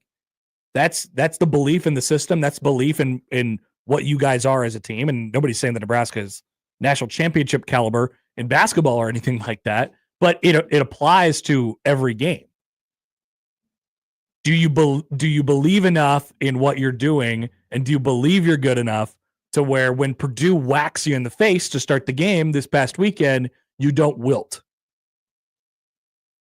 I don't know. That kind of seemed like what happened. That kind of seemed like what happened. Or when Rutgers makes their run in the second half of that game and late in the second half of that game, can you stop it? And do you have answers to stop it? But more so, are you thinking, God, I really hate to say the here we go again thing. Whoa. I know, because I don't think that this program has the same like mental thing that with Nebraska football, but it's a good point by Scott. Mental toughness. Make your free throws, stop the run. Somebody steps up and says, no, this ain't happening tonight. And whether that's going to make a shot, great. Or going to get a bucket or get into the free throw line, great. But more so, it's like, hey, we're all right. Let's just keep doing what we do and let's keep playing basketball. Let's keep playing. Let's not worry about all this other stuff or what the scoreboard says. Let's just do our thing. They hung around for so long last night and just didn't come together down the stretch. No, so that's the thing. It's a good call by Scott. I definitely think that's the thing. Texter or YouTuber Jimmy writes in. Hi, Jimmy. Who's telling Gary that he's a 3-point shooter? I don't know. Oh, I don't know. I don't really want that to happen much either. He made a couple of them last night. He's a 31-ish% 3-point shooter on the year. So it's not like it's a non-thing, but he takes too many of them. He's already taken. So he played in 28 games last year. Over 28 games, he shot 85 threes. He's played in 17 games this year. He shot 62 threes. So that's I would math in my head. That's a little bit of a higher rate. He doesn't need to be shooting that many threes. Feels high. Cut it, rip it, slash, try and get to the basket or dish it, And yeah, so I agree with that point as well. All right. Good take, Jimmy. Another good take by Jimmy. Exactly. Text from the 402. Hi, 402. I know we are a local radio station and trying to do our best at being positive here, but Nebraska basketball is not very good. Whoa. Numbers defensively are skewed because they play nobody at the beginning of the year. When they finally play somebody, it looks ugly. I don't know. I mean, they certainly look really good against Creighton. Do you think that was just fake, or do you think Creighton's bad? Whoa. Hey. I'm just asking. Oregon State beat Gonzaga last night. Yeah, the top 25 went 0-3 last night. Nebraska had a good time against Oregon State. You know, Nebraska smashed Indiana. They're not horrendous. Nebraska was right there with St. Mary's. Mm-hmm. Nebraska should have beat Iowa. They should not have beat Purdue. And they should not have beat Michigan State. But like, I'm not like, it's not this situation where like you just can't beat those teams. You can. You just have to play really well in order to do so. I don't think that seems too definitive for me. This is why Josh is not canceling them today. Thank you, Josh. Too close to call. Thank you, Josh, for not canceling Nebraska basketball. I know everybody wants me to come on here, play the idiot, have fun on a Friday, and cancel Nebraska basketball. I refuse to do it. He refuses to do it. Not today. They're good. Another text from the 402. Hi, 402. Connor, Nebraska is, I thought that said really incompetent, but they are, let's just say that they are incompetent. That's what the texter says. Okay. How am I the one caping up for this basketball team? People really, like, they really ride the roller coaster with that team. It's a long season. I mean, just because you win 6 in a row, or 7, 6 in a row from Indiana to UCLA for a 3-week stretch in December doesn't mean that you're one of the best teams in the country or you should be ranked in the top 25 or whatever. And just because you lose 3 in a row to conference opponents, 2 of which were on the road, doesn't mean you're garbage. Seriously, great point. Why am I always the one who has to be put in this position? People are constantly in a state of freak out with that team. I'm just like, it's all right. Their margin for error is slim, and they need to pick it up in a lot of different areas from what they're capable of. But it is January 17th after all. I hate doing that though. I hate coming on here and I'll be like, well, come on guys, it's January. Because all of a sudden you lose 2 more and it's not January anymore. Or you lose 3 more and it's not January anymore. February's coming. Yeah. So then February 14th, I'm going to be like, well, guys, it's only Valentine's Day. But then you'll be, 3/4 the way done with your schedule at that point. There's only a handful of games left. And you're like, oh, wait, actually, it is too late. The end of their regular season's kind of doo-doo. So, like, you're not going to get much by winning those games that you're supposed to win. Yep. You got to take one that you're not supposed to. Such is life on the bubble, Josh. Life on the bubble. Didn't get any easier for Nebraska last night. That's for sure with their loss to Rutgers. But Joe Lunardi is tweeting out bracket stuff all the time. Nebraska last 4 by, Creighton the last 4 in at this point. They're right next to each other, according to Lunardi on the seed line. Hello. This is life on the bubble. A fun little bit of bracketology. Creighton in that 11 seed play-in game right now on Joe Lunardi's bracketology. Thank you, Joe Lunardi. The winner would probably play a 3 seed Oregon. Ready for Creighton, Oregon, part 2. I don't want to experience what I felt during that game unless you can guarantee me that they win. That was among the most stressed I've ever been in my life.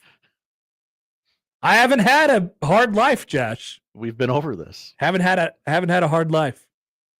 That's good. That was pain. Good for you. That was pain until it ended up being incredible in overtime. Jack John writes in. Hi, Jack John. These texters in from the 402 must be new to the sport of basketball. Teams are going to figure out how to get around Nebraska's defensive scheme. Nebraska will have to adjust. This is just how it works.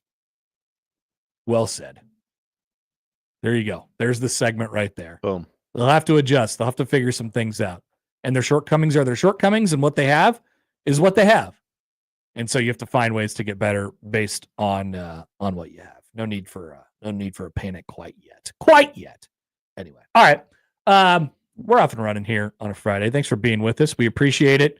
Brian Christopherson is going to join the show coming up on the other side. And that is our only guest today. We'll have our picks for the NFL games. We'll preview the NFL games. We'll talk about Creighton and UConn, Hell in a Cell.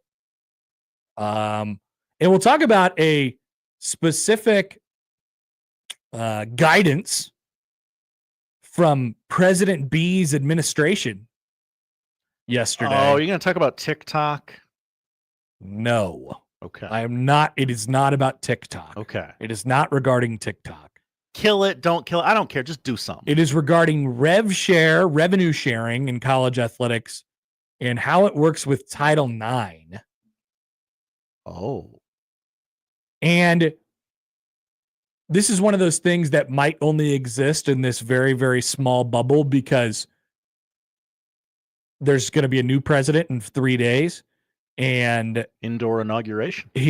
Is that right? Yeah. They're doing indoors? Is it going to be that cold? Too cold. How do they do that? Where do they do that at? I don't know. That's what I was trying to look up, but also pay attention to the show we're actively doing. They do it at where Georgetown plays? Do it at the Cap One Center? Maybe. I don't know. William Henry Harrison rolling in his grave right now. Imagine. Anyway, it might be a moot point on all the Title IX stuff, but we're still going to talk about it because there's going to be a new president in a couple of days, and he might just go in there and reverse everything, or his administration might go in there and reverse everything. So this is here and now, and we'll talk about some of the potential outcomes of that guidance that came through yesterday on the show today. We'll probably do that at noon. We're coming back with BC next on the Connor Happer Show on 1620 The Zone.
Hey, Brian.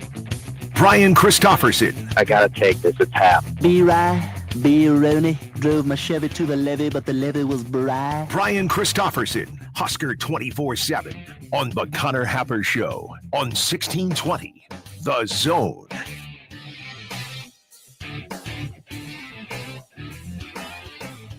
All right, we're joined now on the phone by our good friend Brian Christopherson of Husker 247.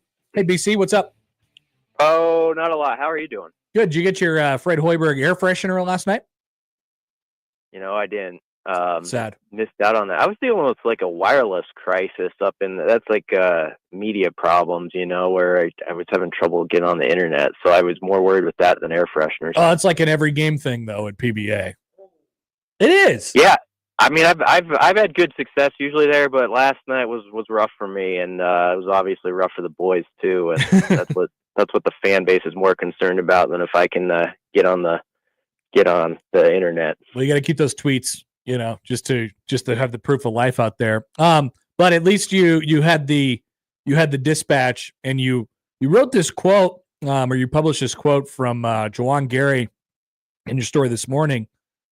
We got to find it within ourselves as a team as a whole. How much do we want it? That's all I kept hearing Ace Bailey saying is we want it more. We want it more. And that hurt as a player. That hurt as an opponent, hearing a person say that we want it more. God knows no team wants it more than my guys for sure. But just hearing that, and they proved it today that they wanted it more for sure.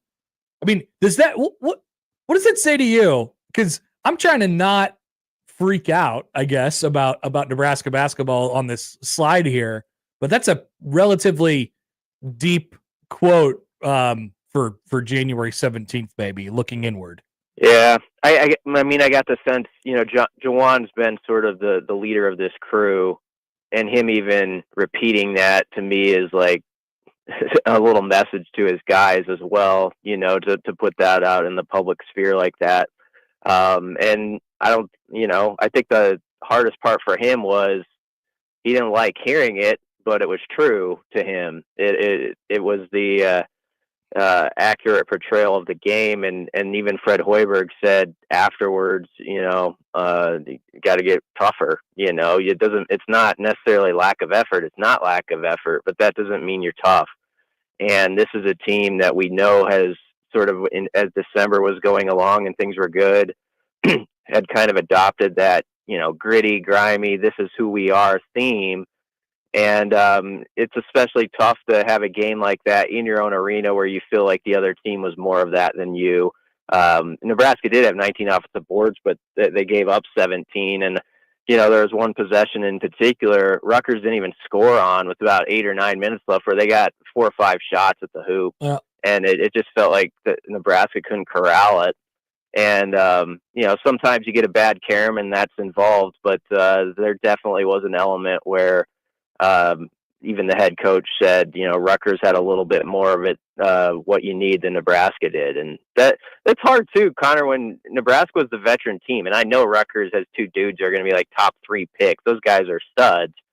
But, you kind of hope Nebraska's experience for this one night with sort of some pressure to win the game was going to be in the Huskers' favor, and it wasn't. I think you nailed it. That was sort of the biggest takeaway for me. And it's been, it can happen as a one-off, but now it's sort of been a consistent theme over the last 3 games of, it's not necessarily, the lapses on defense or allowing the points that they have are bad, but it's more so having the fight, as Fred Hoiberg would say, to sort of just stick in there, like produce Maxey in the face coming right out of the gate. And, it was kind of over from there. In Iowa, they couldn't get that snowball stopped. And it was kind of the same thing with Rutgers at the end of the game last night. I guess what could be done to get Nebraska back on the right path as far as stuff like that? And I know it's not easy to pinpoint exactly what that functionally is, but like what can you do in that category? Yeah, I mean, it's a tough question. I think they're definitely going to have to look under the hood about some of what they're allowing beyond the arc. And I know they don't want to give up the paint, and that's important to them. It's just been a little too easy, it feels like, for opponents. And you could kind of sidestep it a little bit after Iowa and Purdue, right? Because Iowa's got, Sanford and Dix can just get on fire against anybody at times. And so you could say, well, you ran into guys who can clear the rack, like in a 3-point shooting contest. That can happen. And then Purdue, is playing great basketball right now. And so you're like, okay, it was just a bad week.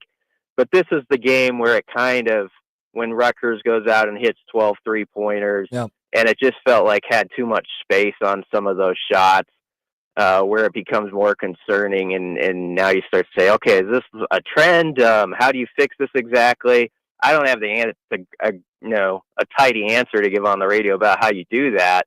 But I guess, there's not much time to change up much going to Maryland on Sunday. So you just hope guys, in a way, that short turnaround actually helps. Sometimes it does when you have a tough loss where you don't have time to sulk about it, or you just got to get back in the gym and hopefully have just that intensity where, like, every possession you're on the floor, you're like, well, they're not scoring, And against UCLA a couple weeks ago, that was the type of defense Nebraska has had. They were top 10 in a lot of metrics at that point, even nationally. And it's just been 2.5 games where it's gone the complete opposite end. And it's tough when you're not as offensively gifted as Nebraska was a year ago to deal with that. Brian Christopherson of Husker 247 is with us. All right, let's move over to football BC. Like you said, Nebraska basketball back out on the road against Maryland on Sunday. A little bit of a quick turnaround for them. But let's go over to the football side. There's a couple positions I'd like to zoom in on here. Now that we have the transfer portal hauls are basically to their endpoint, at least for this cycle, and you can kind of take stock of where you are, and then your incoming freshman, what you're going to have available to you there as well.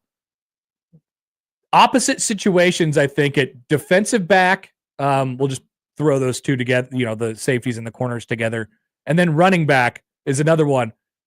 How does Nebraska sift through the fact that they've brought in more defensive backs? They like the guys that they were coming up, and there's some guys coming back as well. There's just a lot going on from a lot of different angles at that position. How do you think Nebraska sifts through that in the coming weeks and then spring ball?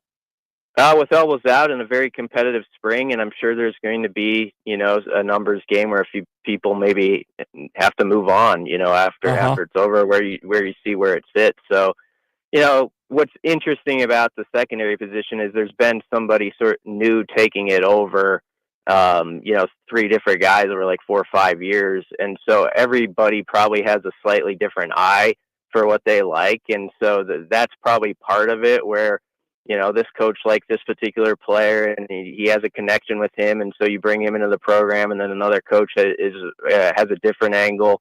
So that'll be a big part of it though in the spring. Is, with Addison Williams now going to be the secondary coach, and, John Butler as the DC, obviously with his experience sort of being there, how their minds kind of come together and how they see certain players and, like who fits like what they want to do and has versatility in certain roles that they can be creative with. So, I guess I'm a little surprised they took the number they did, but I've also, I go through quotes and read stuff like from Kirby Smart, and he'll talk about how you can never have enough DBs. I'm sure you can actually. There probably is actually a number limit. You probably don't want like 72 of them. And Nebraska's not quite to that number yet, but I understand his point. It's a versatile spot where some of those guys can also move into the second level and you can do different things with. And then there's, a guy like Andrew Marshall, the kid from Idaho, could be a return man possibility. Justin Rett, I think kind of an interesting player out of Georgia who didn't get a lot of snaps there, but sort of has that potential like maybe an MJ Sherman did at a different spot where you think he was just in a log jam at Georgia and maybe he can take off at Nebraska. So I know this, if I'm one of the guys who's already over there in the program, I'm on my toes and I'm going into the spring thinking like I got everything to prove because it's on. Yeah, you mentioned a couple of them, and you look at those two, and you're like, Marshall in particular, I guess, and you're like, wow, he's probably in for some playing time with his background and his resume, if not being elevated all the way to a starter. Sierra Wright is another guy in that position. Outside of that, I mean, is it just completely wide open to you at this moment? Yeah, I think so. I mean, I think even guys who have played a lot are going to have to back it up, this year. I mean, there's a pressure over there to win and elevate this thing beyond 7 wins. And obviously you've got guys like Buford and Hartzog who are still over there who have played a lot of snaps. There's been talk of a Singleton's possible return. I know he, because of the JUCO ruling that's been out there too. So, I mean, that's really interesting. He's a guy in Singleton's case who I think the staff feels like has NFL capabilities, and even NFL personnel was like talking to Husker coaches about him and very curious about him. So he'd be probably a tough guy to beat out if he were still over there.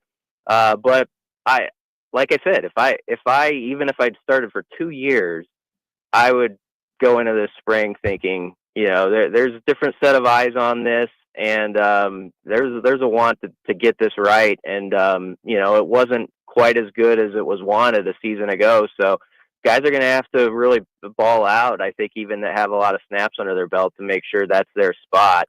But you did mention Sierra Wright, and I think he's the one who really emerged sort of as a guy I expect to be back in a main role going forward, just because he's just sort of has that personality that I want to get better that I think is going to drive him to success this year.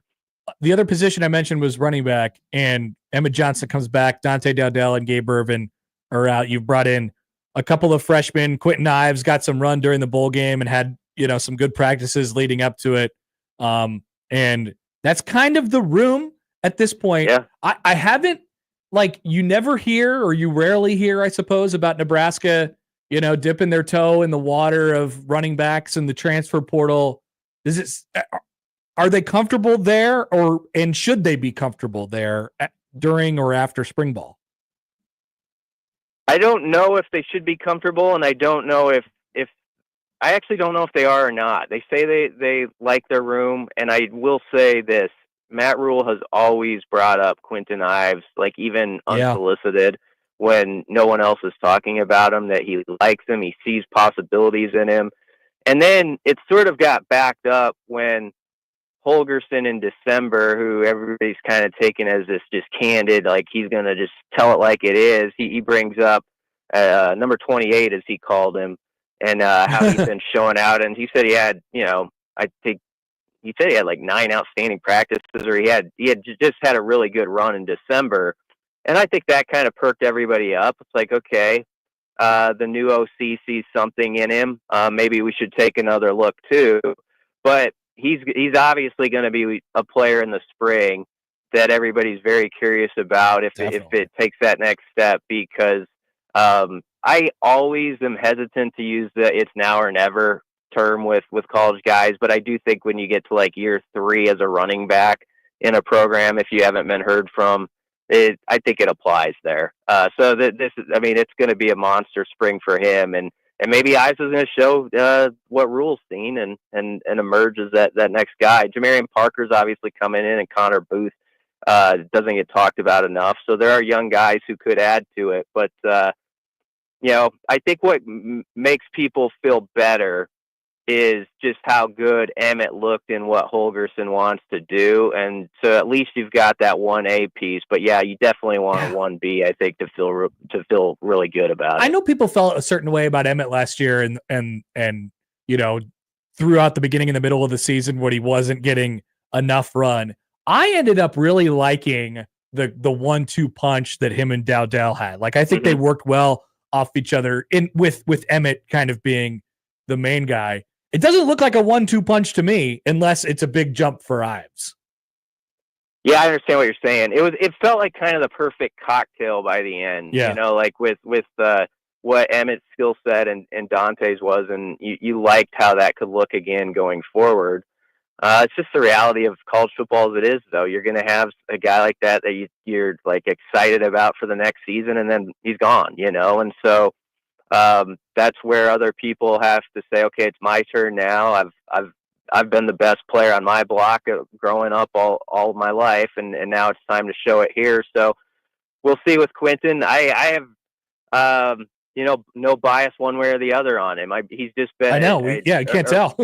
He's a guy that EJ Barthel liked a lot as a recruit out of New Jersey for a while, and Mekhi Nelson's over there too. And so, I mean, there are options, but they definitely do need that second guy, I feel like, to step up, because I do think it takes 2 or 3 these days at that position to be what you really want to be. All right, BC. Well, we'll let you go. Enjoy your weekend. Thanks for doing this as always, and we'll talk to you soon. All right. You guys too. Thanks. Brian Christopherson, Husker 247. Not Husker 365, although it should be, because they're always talking Huskers. Well, in that instance, what do you do on leap years? You can't change the name for. That's true. So 247 actually makes sense. Good point. They probably thought about this when they named the company. Do you think that 24/7 Sports was originally going to be named 365 Sports? And they were just like, wait a minute. What if it's a leap year? Yeah, I do. Okay. You know what? We'll go with that. Sure. I like that. Let's spread that rumor. All right, we'll be back. Josh has the odd news on 1620 The Zone.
And now we've reached the point in the show where Josh Odson reads the peculiar, the bizarre, the comical, the odd news with Odd Son. Odd news, Odd Son. See what we did there? The odd news with Oddson.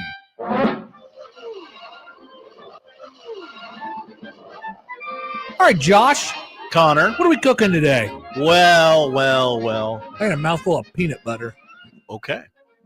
I want to have fun with this story. I really don't want to dive into the oh my gosh, I can't believe he said that.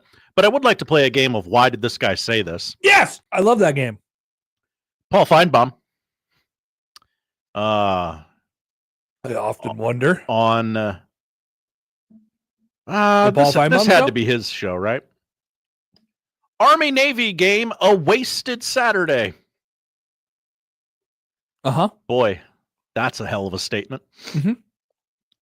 This is also an idea that Joel Klatt has shared in an effort to maneuver the college football calendar a little better. We are so playoff and brand pilled, as the kids would say. Yeah. It's embarrassing. Actually, we just can't leave anything alone. Joel Klatt said the Army-Navy should be moved to week 0 instead. Paul Feinbaum. Army-Navy, by the way, drew 9.4 million viewers this year. Because it's the only thing on, Connor. It's not because America loves its troops. I would imagine. I don't know what the percentage is, and I don't know what the percentage is for something like the Rose Bowl.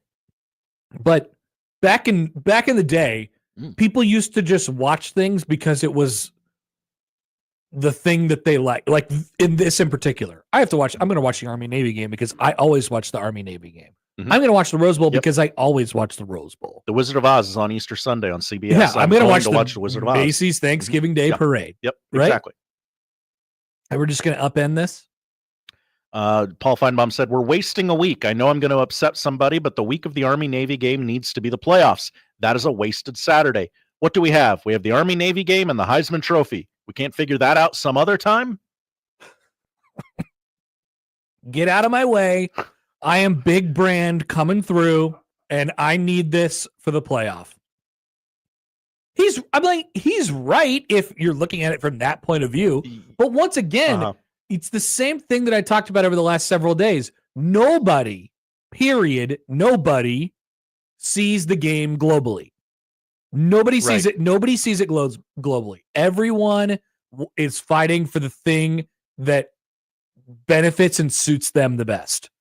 Even the uber greedy NFL is like, you know what?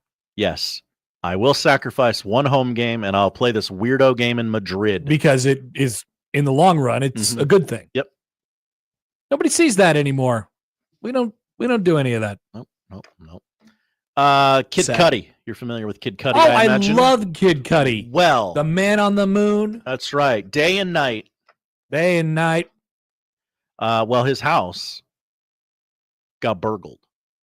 No. Yeah. What did they steal? Well, it's not that they stole very much. Law enforcement tells TMZ the rapper's L.A. area home, bad week for L.A., was burglarized by an intruder who helped himself to Kid Cudi's food, used the bathroom, and took a shower.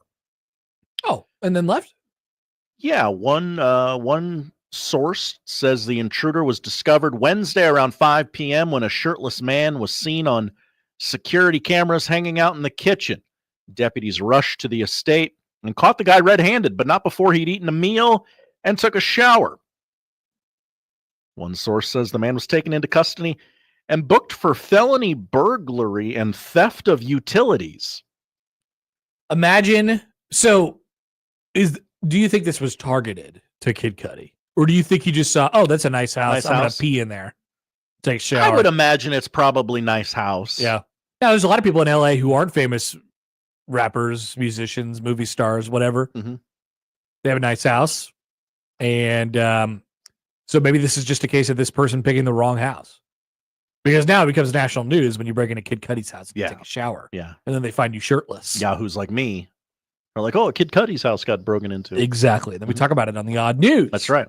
But if he was just broken into a guy's house, I don't know. It's still odd. Maybe get away with it. It's still odd. Yeah. But we're probably not bringing it up. No. This is just random enough. And I like talking about Kid Cudi.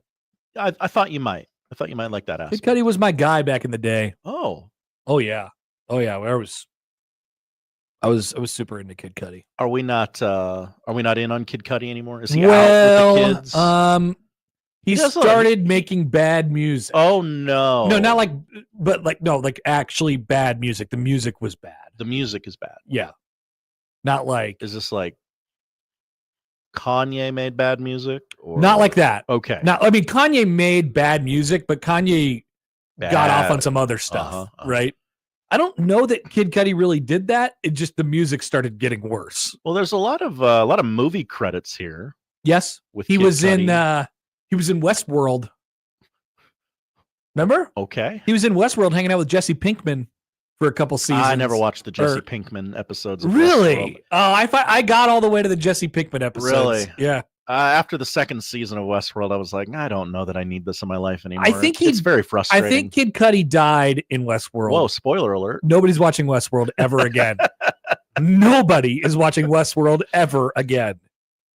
Is anyone watching Westworld ever again? Yes. First season is really phenomenal.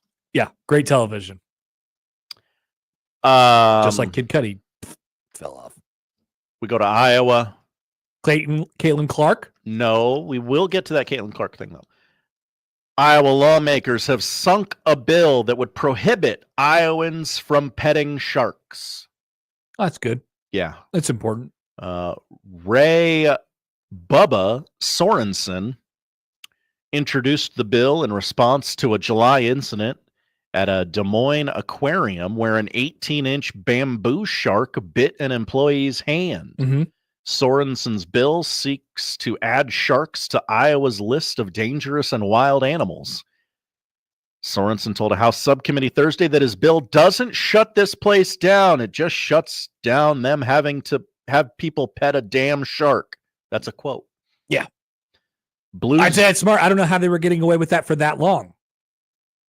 Well, I mean, lots of aquariums have a touch tank, but I don't think putting a shark touch tank. Yeah, right. Maybe like a baby shark touch tank. Patrons are allowed to feed and pet stingrays and bamboo sharks in a shallow pool at the aquarium. It also has parakeets, a reptile habitat with tortoises, lizards, and frogs. Tortoises, lizards, and frogs. Yeah, those are normal things. I saw the Rays in Tampa at the Trop. They have a touch tank there? It's not a touch tank. No, it's not a touch tank. In fact, it's quite off-putting. You know, I thought it would be like a primary feature of like the stadium. I'm like, oh, this will be really cool. We'll go by and we'll see the Rays. The team is named the Rays, and we'll go by and we'll see the Rays. Sure. It's just like it's just a tank, and it wasn't very clean. It's like murky water, and the bottom was kind of green. And I'm like, you guys really aren't. I mean, this is like the thing that you have. Right? It's not a great stadium. This is the thing that you have, and we're really not going to clean the Ray tank.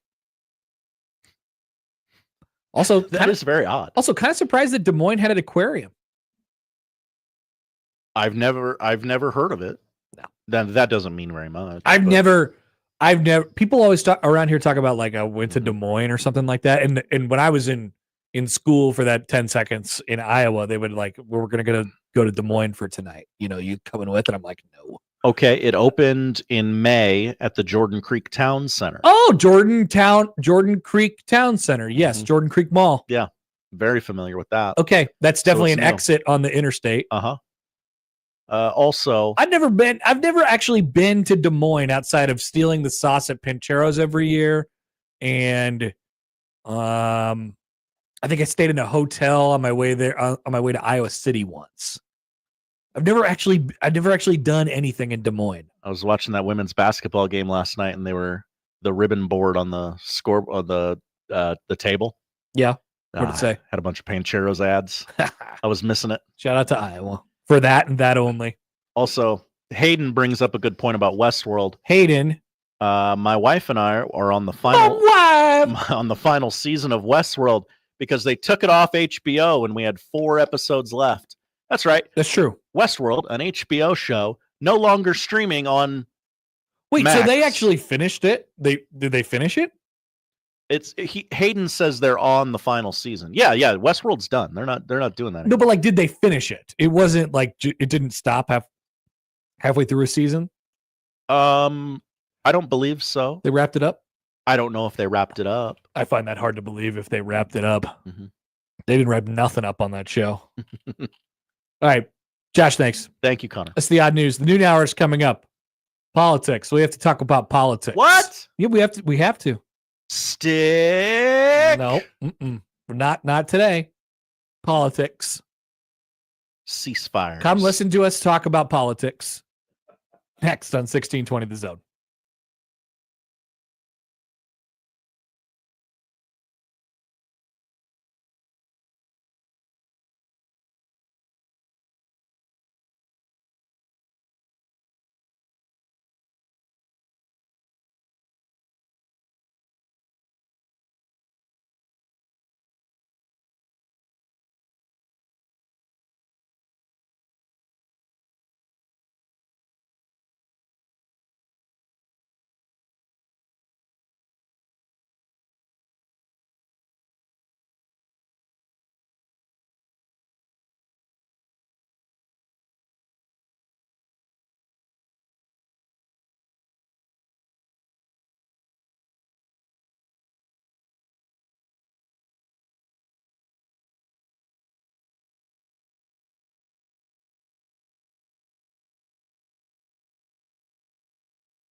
He has the latest sports news, expert analysis, award-winning commentary, and a pocket full of cabbage. Can you give us an indication why? Just in case there's a sauerkraut emergency. Let's get back to the Connor Happer Show on 1620 The Zone.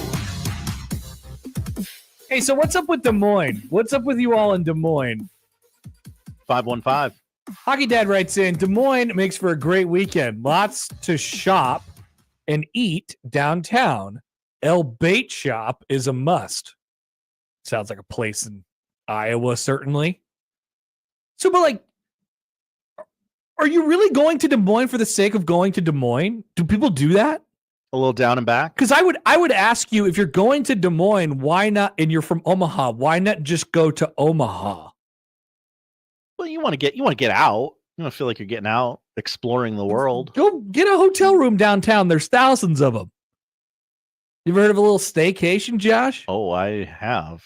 I know you're a big fan. I went to Lincoln last summer. For like multiple days. Yeah. That was a wild move by you. But we used to go downtown sometimes and get a night at a hotel. Maybe go to a Creighton game the next day or like whatever it was. And that would be a thing that we did. You know, if we felt like we needed to take a trip or something like that. Yeah. I thought it was good.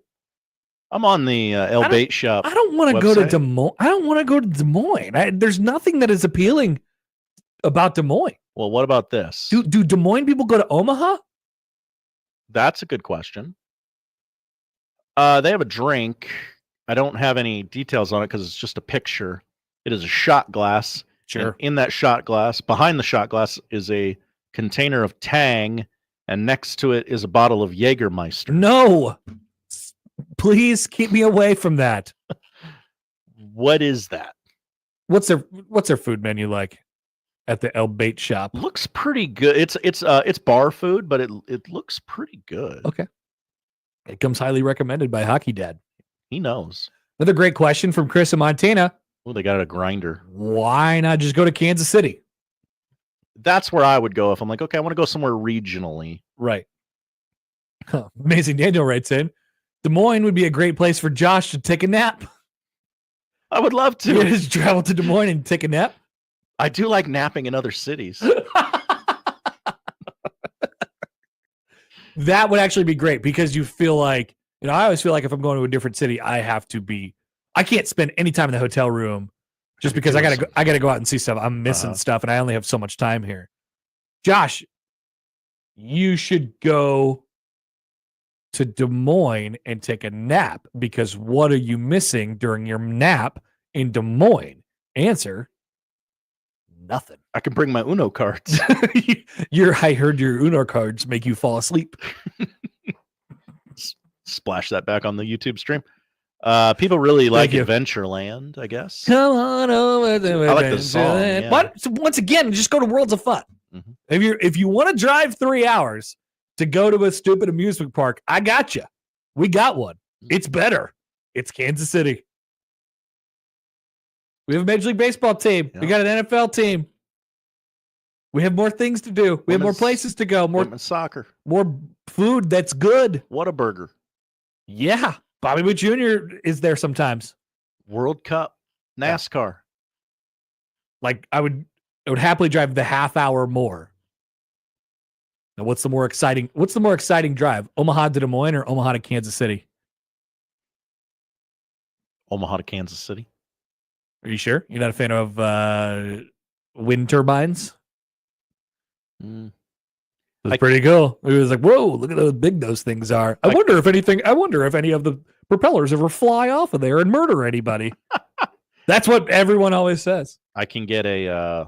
I never went to Adventureland. No, Chris, I never went to Adventureland as a kid. I can get beers in Rockport that I can't get here at home. There you go. Fireworks. Oh, yeah. Things of that nature.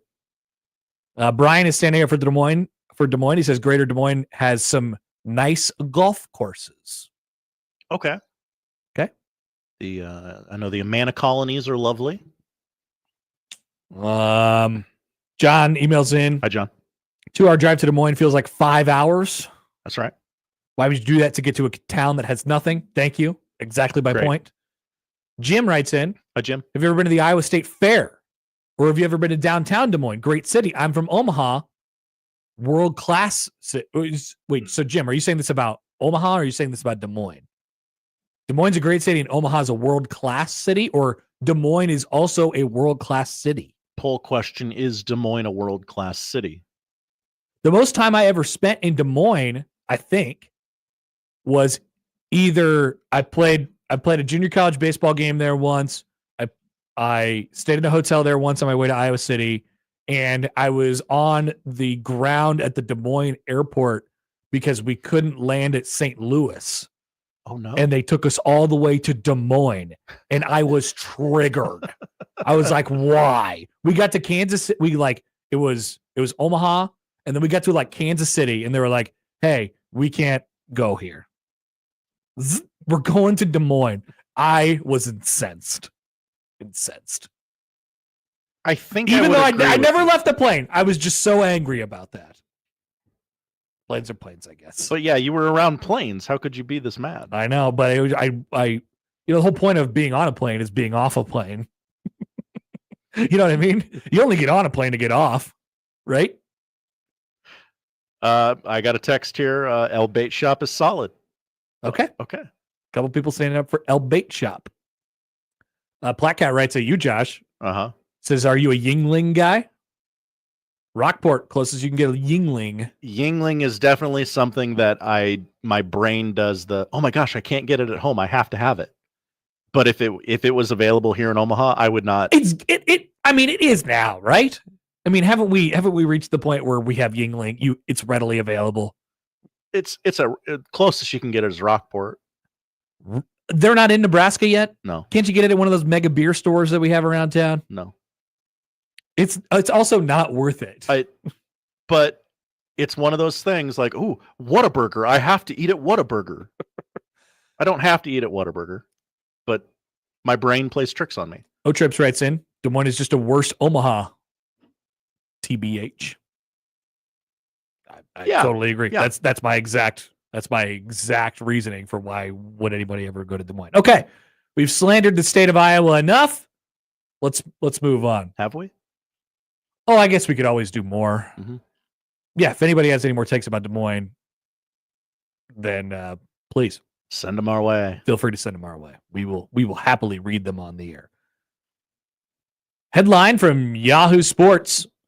New Title IX guidance from President B's administration threatens to upend school rev share plans in college sports. Thanks a lot, President B. You're leaving, and you're leaving us with this? This is your last act? So I'm reading through this yesterday, and then all of a sudden I'm like Tommy Boy, and I'm like, wait a minute, does this mean this? And I'll give you the details in a second. But before you get the details, you have to know that once again there will be a new president on Monday. I think most people know that. I hope. And the new president is afforded the power to hire his own people for things like the Department of Education, and if we even need that. If the Department of Education exists, yes. Unfortunately, they are given the autonomy to do these things. Who's to say whether or not we need that? Maybe Vince McMahon's ex-wife will run. That's a real thing. It's a real thing. It's a real thing. So there's that piece. And so it's possible that we're living in this like 3-day bubble of this not mattering at all. But if it is upheld, and this is guidance shared by the law, the federal, entities, right? The Department of Education's office. If that is to be the case, if this is to be the case, then it is kind of game changing for college sports and how we thought about revenue sharing going forward. The department issued long-awaited guidance related to Title IX. How will you distribute the revenue sharing if you're in for the $20 million or even if you're in for less from these universities and you're paying your student athletes? Then how is this compliant with Title IX? Well, they say it's not. You have to share the payments from schools to the athletes, and they must be proportionate. Just as you have to have the same amount of opportunities to play sports in college on the men's side as you do the women's side. That's what Title IX is. They must do this, or institutions risk violating Title IX, the 53-year-old federal law requiring universities receiving federal funding to provide equal benefits to men and women athletes. One college leader emerged from this meeting room and said, quote, to Ross Dellinger, "Way to drop a bomb, huh?" Why is this so different? And why is this so earth-shattering? Well, as schools begin to share what they plan to do with the revenue sharing piece of this, I saw a bunch of plans this week from a bunch of colleges. Here's our percentage breakdown of who's getting what. $20.5 million if you're in for the full boat. $20.5 million if you're in for the full boat.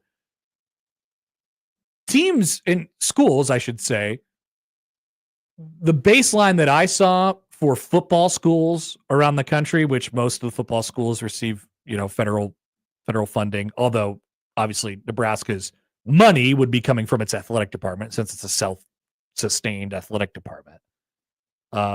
They were planning on distributing 80% of all the funds that they were distributing with their student athletes across only football and men's basketball. And basically we're talking about football because those are the revenue. You take what the revenue gained is from each of the sport, and then you put it back into the revenue of the football team or the men's basketball team. And the other sports, not so much. Well, that doesn't exactly work with Title IX, according to the guidance that has been received. And so I started thinking about this yesterday. And once again, I want to be very clear here. It's very possible that we live in this 3-day bubble and that nothing will ever come of this. This weekend might be the purge. I'm not sure. I believe all crime is legal this weekend. Wow, Josh, way to strike fear into the hearts of many. I'm not sure. That's what I'm saying. Okay. So I thought about this and then I played it out a little bit. Doesn't this sound like what I just explained? If that made sense to you, doesn't that sound like it works to the advantage of smaller schools who might not be in on the full boat or might not be capable of being in on the full boat of $20.5 million, for example? Like, so you're in for the full boat at about 20, let's just call it 20 million, just to have a square round number. Square round. That's an oxymoron.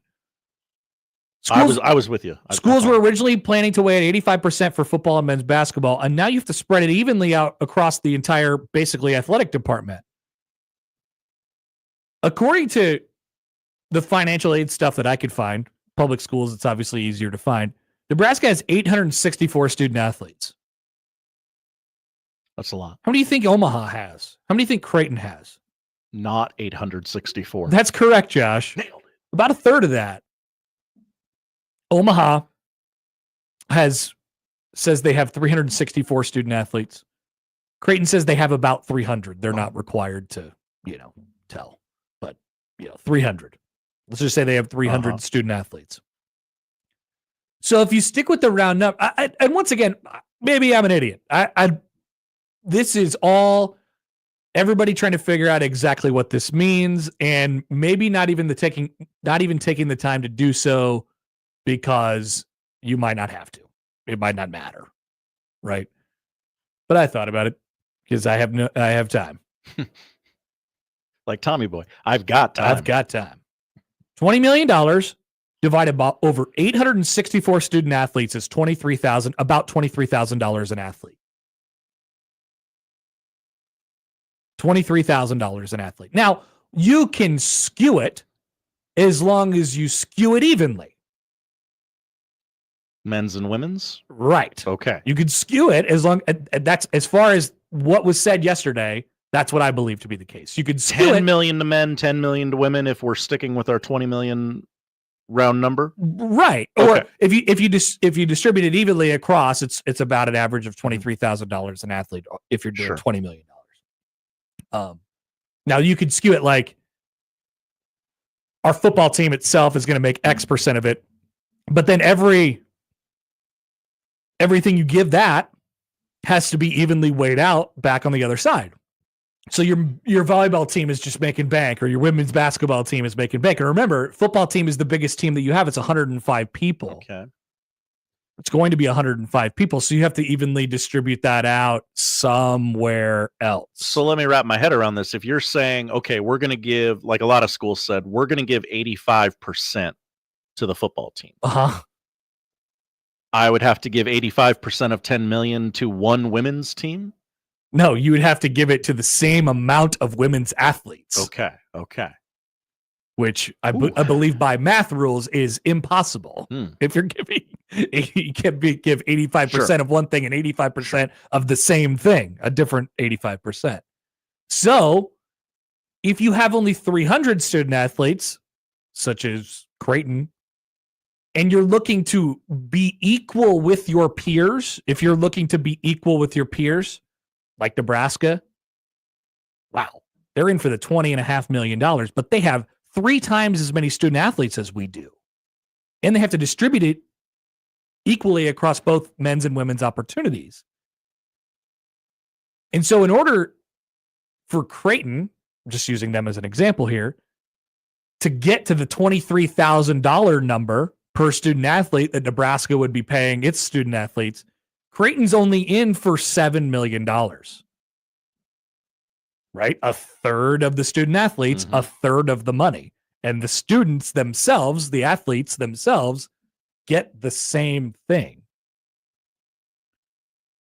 Am I an idiot? Or did I just figure out how college sports is going to be way, way different going forward? Once again, none of this means anything right now. We live in a moment in time. That's right. Yes. But I mean, that's kind of what we thought when this was first envisioned, right? Was, okay, you're going to pay the players, but how are you going to do Title IX? And then everybody said, well, no, don't worry about it. We're not going to do Title IX for money.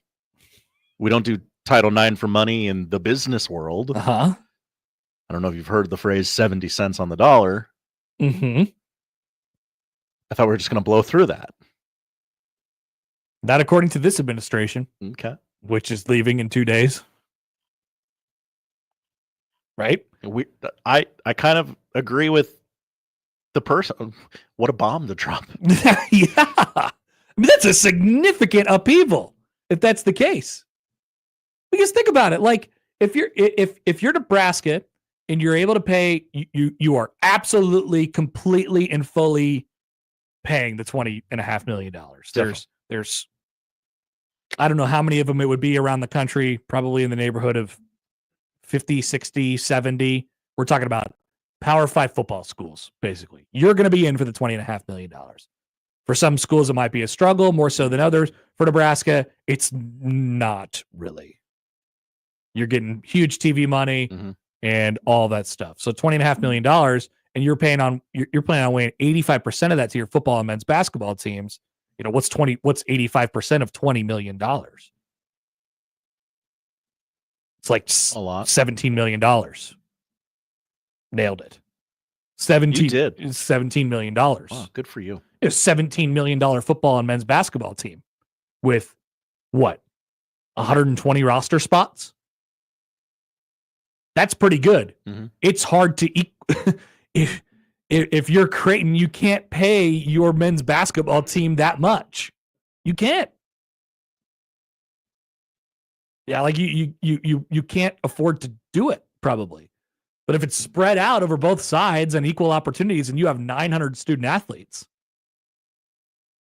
and once again, you could skew it a little bit, but there's only so much you could do with the numbers there. I mean, that is that's a game changer, and it levels it out, quite a bit. Never been a better time to be an accountant, quite frankly. A couple texts to share. Yes. From the 308. Yes.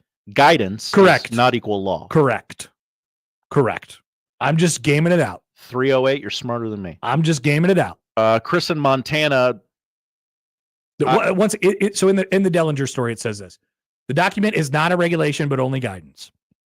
Okay. Even more significant is the impending change in the presidential administration. As a Democrat leader is replaced by a Republican, a major shift has far-reaching and sweeping impacts of the future of college athletics. But each of these schools has like Title IX officers. They want it is their duty to be Title IX compliant. That would probably warrant some type of lawsuit. I understand guidance does not equal law, but somebody would certainly challenge that. Right? Correct. What else?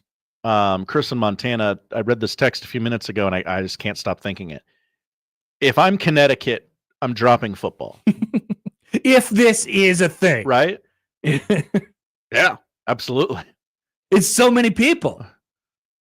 And they're in the American? He said, no, they're independent. Football, they're independent. Independent. Yeah. Yeah, you're not getting a whole bunch of TV revenue. No, you're scraping by just to get what you have right now. Yeah. Buy football. See ya. Right. So I mean, I just got bigger for everybody. Now, I could be a giant idiot, and maybe I'm not thinking about enough. I was texting a couple people last night. I'm like, hey, am I looking at this wrong? Like, what am I thinking that hasn't, there's got to be a reason that it's not being talked about. And I think the reason that it's not being talked about is because that people don't think it's going to happen. People don't think we're going to follow through on this. Mm-hmm. It'll just all be wiped out in a couple of days. But the way I see it, I mean, that's a game-changing leveling of the playing field for non-football schools at this moment.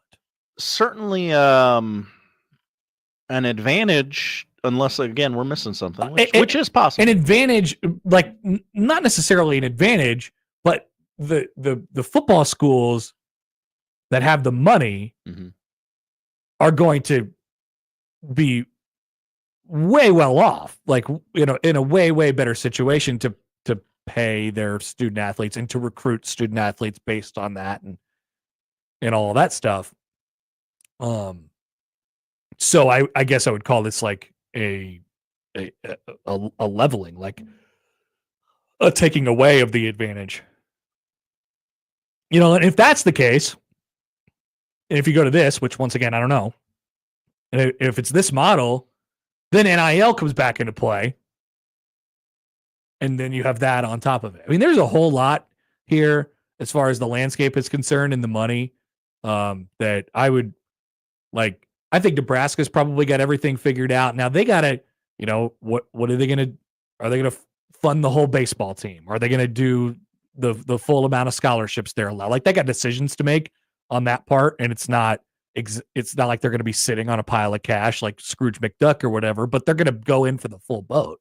But it's not those people I'm worried about. It's the Creightons of the world. It's the Omahas of the world.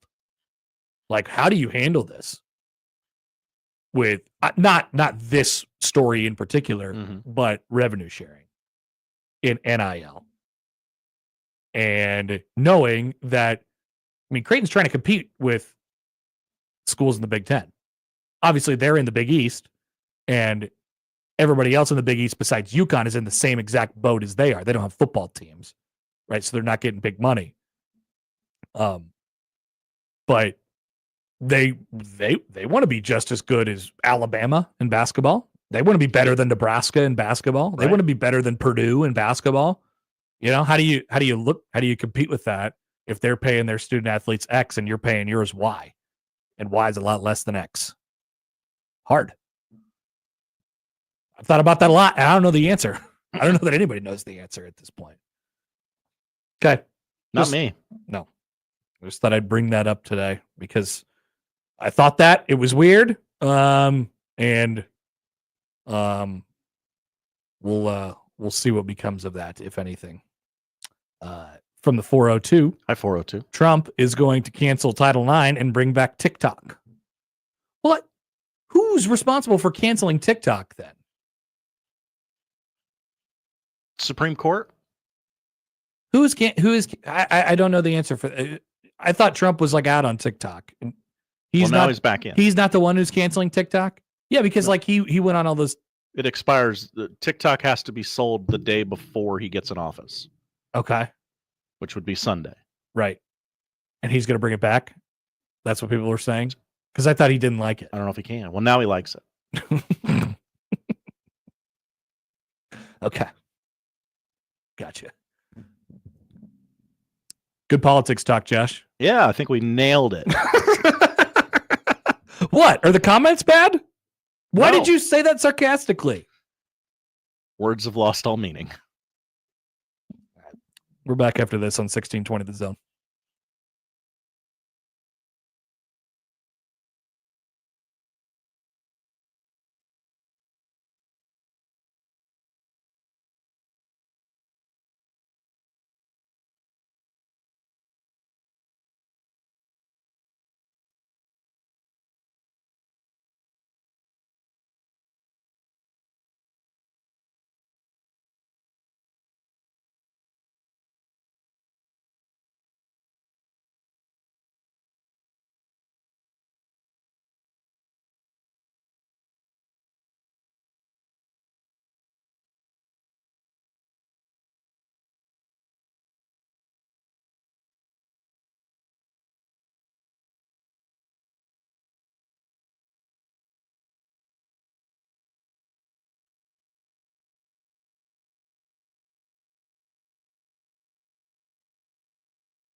Josh. You really screwed up that one day. You called Nebrasketball good. Really worked myself into a shoot here. I said, Josh, what do you think? You're going to do some NFL? I love the NFL. And Josh is like, I love the NFL. And I was like, whoa, why do you hate the NFL? What's wrong with the NFL? What did the NFL ever do to you? I'm wearing an NFL jersey. You're not wearing an NFL jersey? I am. Certainly sounds like you're not by the tone in your voice. Speaking of the NFL, Tom Brady plans to be in the Fox broadcast booth for the duration of his 10-year contract, according to his agent, Don Yee, who told the Sports Business Journal that yesterday. There have been, rumors all week about Tom Brady. Oh, is he going to take a little bit more of a stake in the Raiders here? What's he going to do? Is he a one and done in the broadcast booth?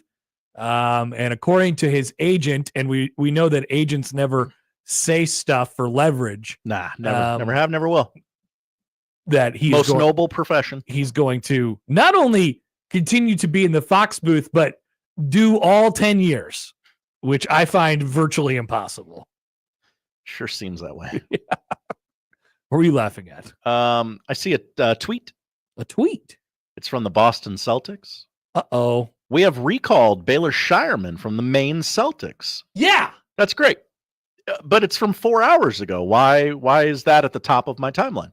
Who retweeted it? Am I on the For You page? No, I'm not. Who retweeted it? My close personal friend. Frank Caliendo? Frank Caliendo. Frank Caliendo. He's so Creighton-pilled. He loves Creighton. Is he coming back this year? Could you text him? I ask him if he's going to go to the Creighton Marquette game. It's on like Valentine's Day or something. Oh, that's a good. Yeah. Okay. I've been looking for an avenue to get him on the show. It's on, it's not on Valentine's Day. It is the week before Valentine's Day. Saturday. It's a Saturday home game. We got to get Caliendo up here. Pop on down. Come on up. We'll get you. We didn't really hook him up or anything. Creighton hooked him up. Yeah. But, we like to show our people a good time, including Josh's close personal friends. Wow. The only dates on his website are January 31st and February 1st in Phoenix. Okay, perfect. He's got time. He's got time. So before we talk about the NFL games for this weekend, quickly. Okay. I think he's okay. He's probably got to start doing his bits for the NFL draft coming up. That's right. Right after that. Twad. Hall of Famer Dick Vitale will return to ESPN January 25th when Wake Forest takes on Duke, according to a release. How about that? Dick Vitale back. That's great.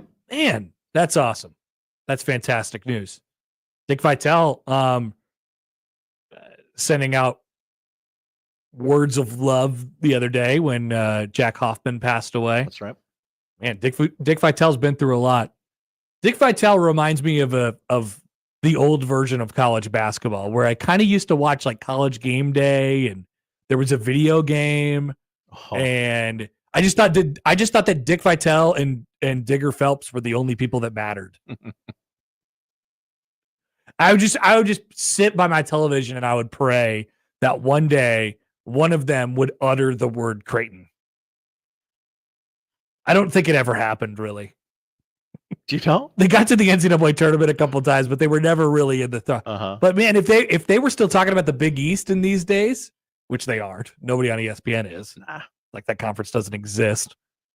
It's the SEC or nothing, basically on ESPN.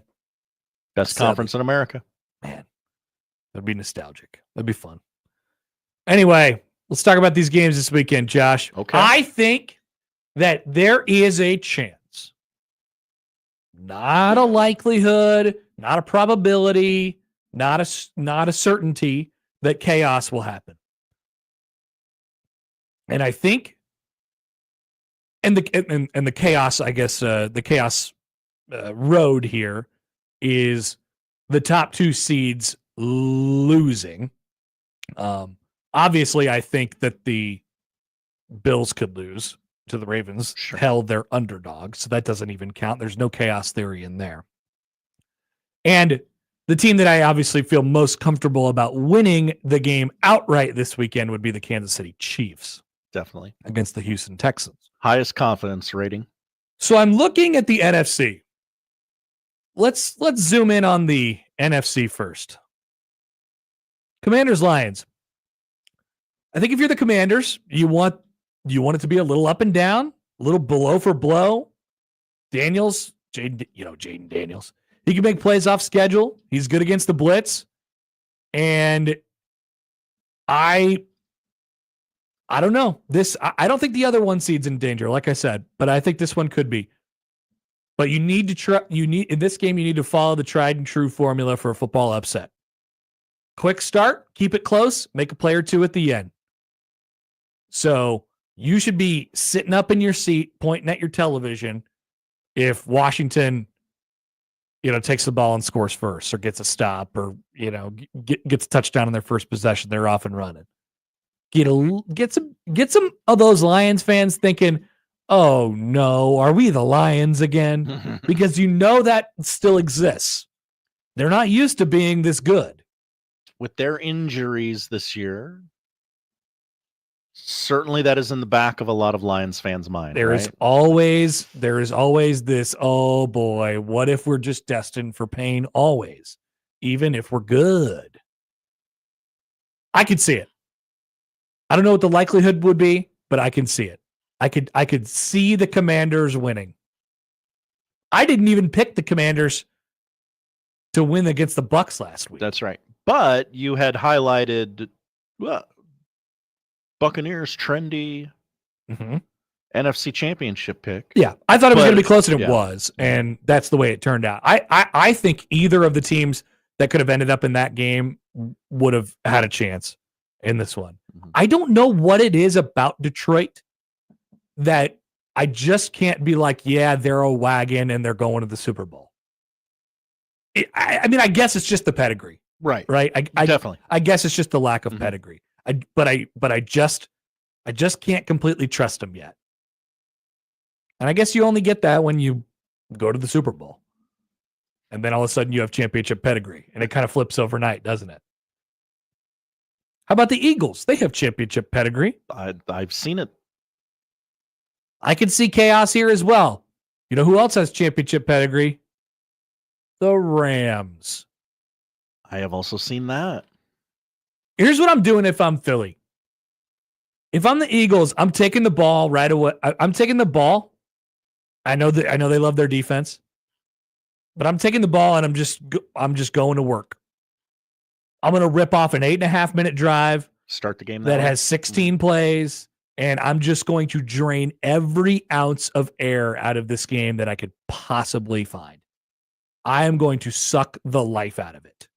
I'm going to bore the hell out of you right out the damn it, we're going to do our thing, and our thing sucks, but it's hard to beat. That's what I'm doing. If you get the Rams playing from behind, it's a little bit different as well. The Rams defense has been fantastic, and their playmakers are playmakers.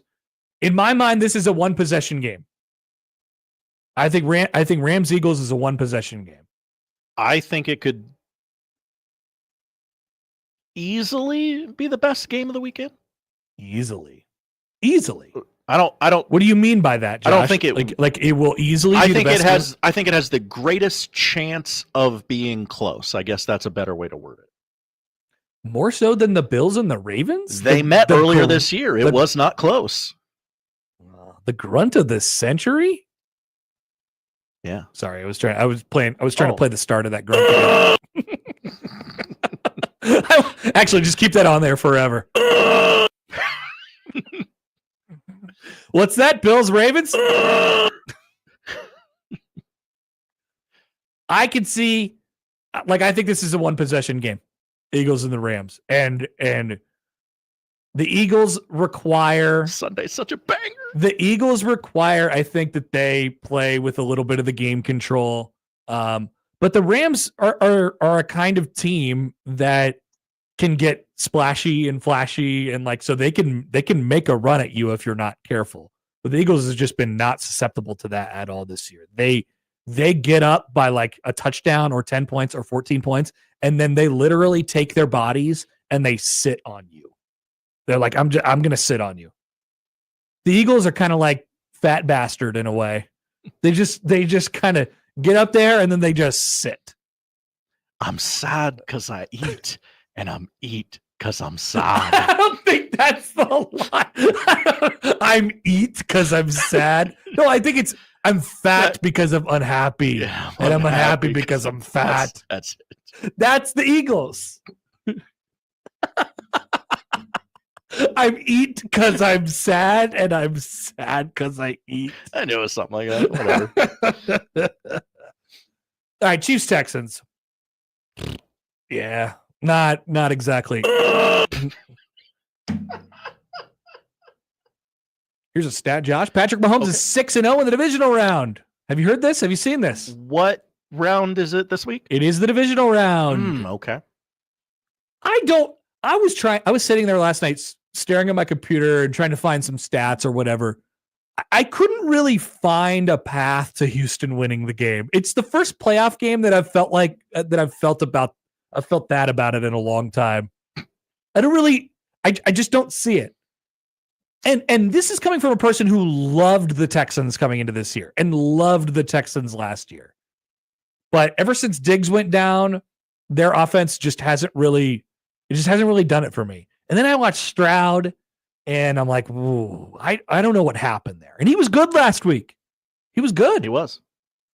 And their defense was obviously fantastic, taking the ball away from Justin Herbert 100 times. Justin Herbert. I mean, they would need to do that. That'd be part of it, right? So, like, yeah, if you're trying to, you're standing in a field of tall grass and you're like, how do I chop my way out of this? The first thing that you do is say Patrick Mahomes has to throw multiple interceptions. Mm-hmm. Not crazy.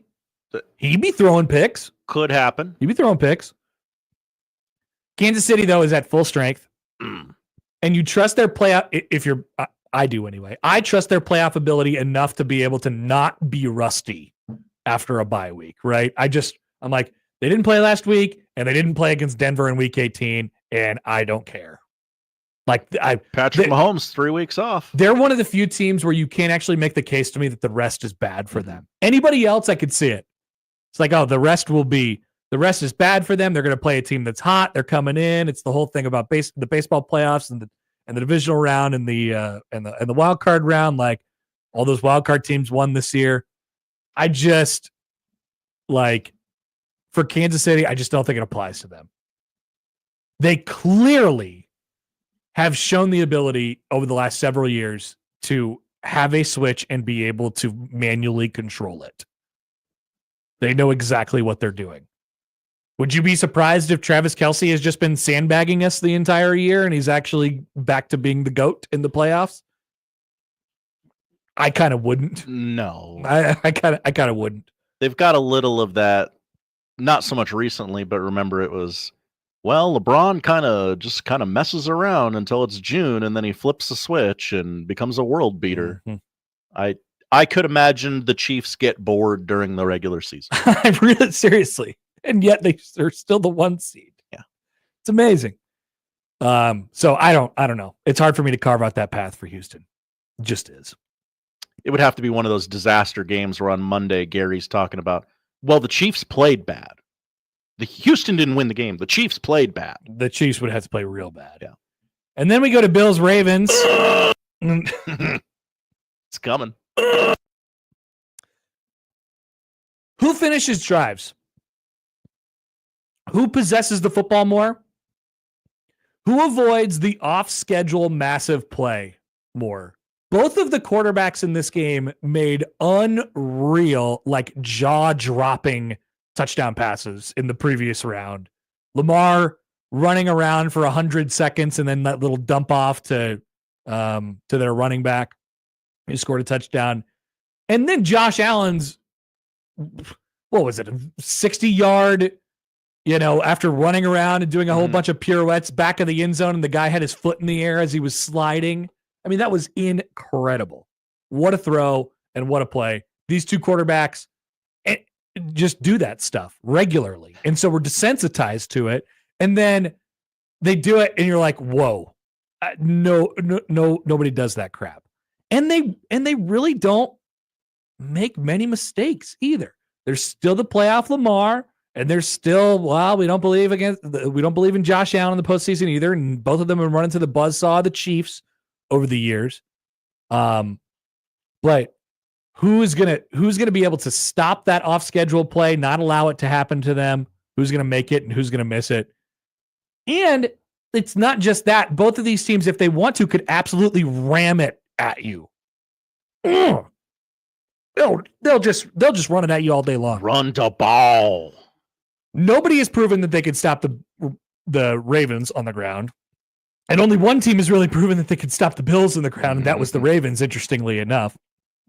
And both quarterbacks thrive in late play breakdown situations. I just think this game has awesome written all over it, which means it'll probably suck. And I don't even know, but like, what's the path to it sucking? If the Ravens get up and they get up 17-0 or something like that, why would we, like, the whole point is they have quarterbacks. There are quarterbacks in this game who can single-handedly bring your team from the ashes and rise, right? Josh Allen can make plays. Mm-hmm. So I don't know. I don't really see a path to this game being bad. This is going to be a great game. It didn't matter last week, but the Bills were 1 of 5 in the red zone. Yeah. So you want to tighten that up a little bit. Tighten it up. And well, it doesn't really matter so much when you hit 60-yard bombs. That's right. And in week 5 or whatever it was, these two played. Ravens got out 21-3. Ravens scored touchdowns on the first 3 possessions. Now that was in Baltimore in not cold weather. It's going to be cold in Buffalo on Sunday, and I just kind of go, what are the odds of that happening again? Probably very slim. I know that's kind of a dumb thing to say. I don't think that game is particularly applicable to this game. I really don't. 21-3, and I don't remember a lot of this game, but I do remember kind of thinking like, okay, the Bills are clearly like, might not happen today. Phoned it in. Yeah. All right. We'll pick those games coming up in the 1 o'clock hour. We want to hear from you all, of course, as well. 951-1620. We're open for the next 15-20 minutes until we get to the picks, and then we, of course, get out of here. On a Friday, we'll get to your comments on 1620 The Zone next.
let's get back to the Connor Happer Show on 1620 The Zone. Here comes the clown.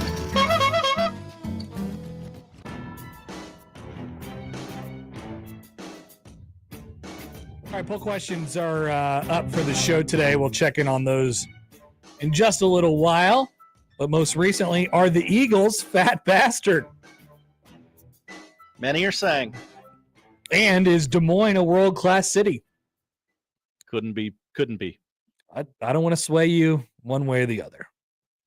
Getting nostalgic about college basketball, Sal writes in. Hi, Sal. Digger Phelps used to match his tie and pocket square to the color of his highlighter. Oh, I remember that. Right, he did. So the highlighter, I only caught on to that after he started having like way different colored highlighters.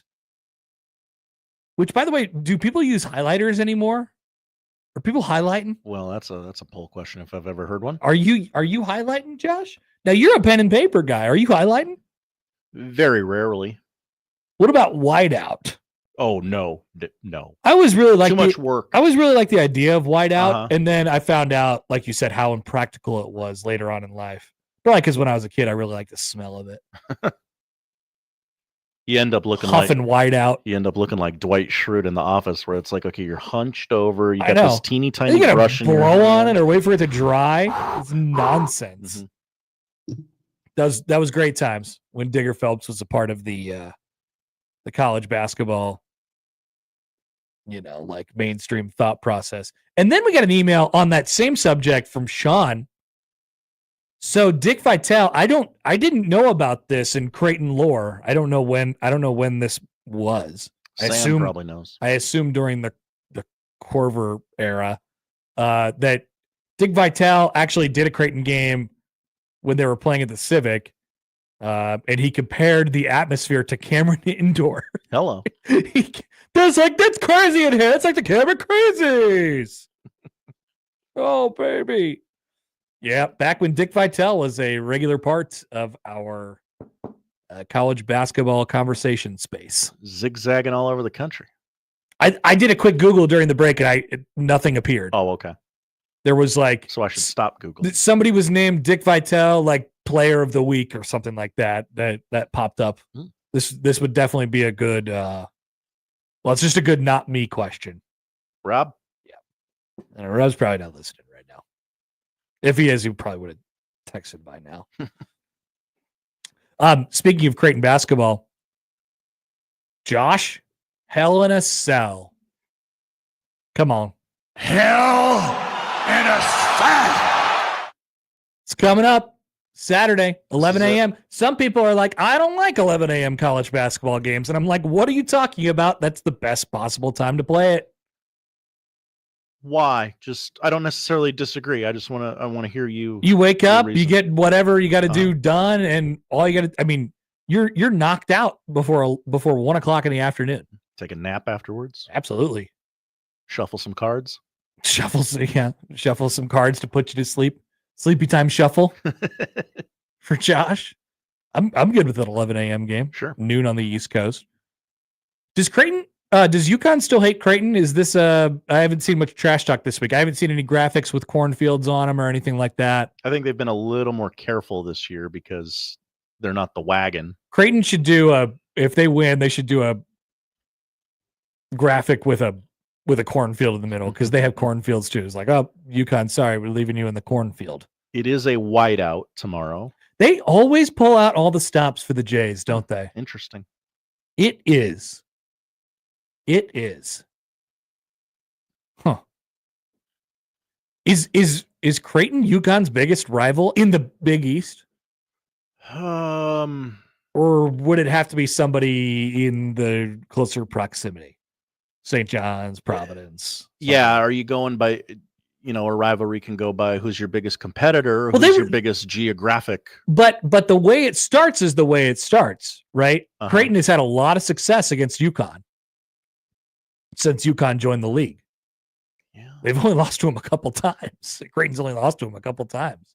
They've had a ton of success. And that's probably the one mountain they're like, man, I just don't know what's up with these guys. Why can't we do it against them? And then there was the whole Hurley thing last year, and Creighton had a knockdown drag out with them 2 years ago in Omaha. They beat them as the number 1 team last year in Omaha. I think they've won up there once or twice as well. If you look at the Creighton UConn series history, but they just seem to pull out all the stops. But let me just say this about UConn. Let me know if you're tracking with me here, Josh. Okay. I like hating UConn. Yes. I don't hate UConn. But I like hating them more than I actually hate them. Does that make sense at all? You sort of. Did I lose you? That last part kind of lost me. I like hating them more than I actually hate them. Yes. Because they just invite all of these things. It's the one school in the conference that tries to, say we're different and we could leave anytime we want. Yeah, we'll go to any other conference you want, or they will. We get invited to, and we want out. We have football. We have this and this and this. We're the state school and all of these things. Jesuit, right? But I think they're a great fit in the Big East. Personally, definitely. I think it's great for the Big East that they have UConn, and I think it's good for UConn that they are in the Big East. To be honest with you, especially when they get the deal where they could, have football independence or whatever else they're doing with all the rest of their sports. Most of them are in the Big East, except football where they're independent. They just have this thing about them, and I don't want to say that like they're the big dogs or anything like that, but they're back-to-back national champions. But I also like the cut of their jib a little bit. Like I've said this before. I've been public about this, Josh. I like Dan Hurley. It's a bad take. I like the guy. I think the whole thing is a bit. I think he is a soft-spoken, kind person. And I think that he really appreciates pushing the buttons of his team and being an absolute menace during basketball games and during practices for basketball games.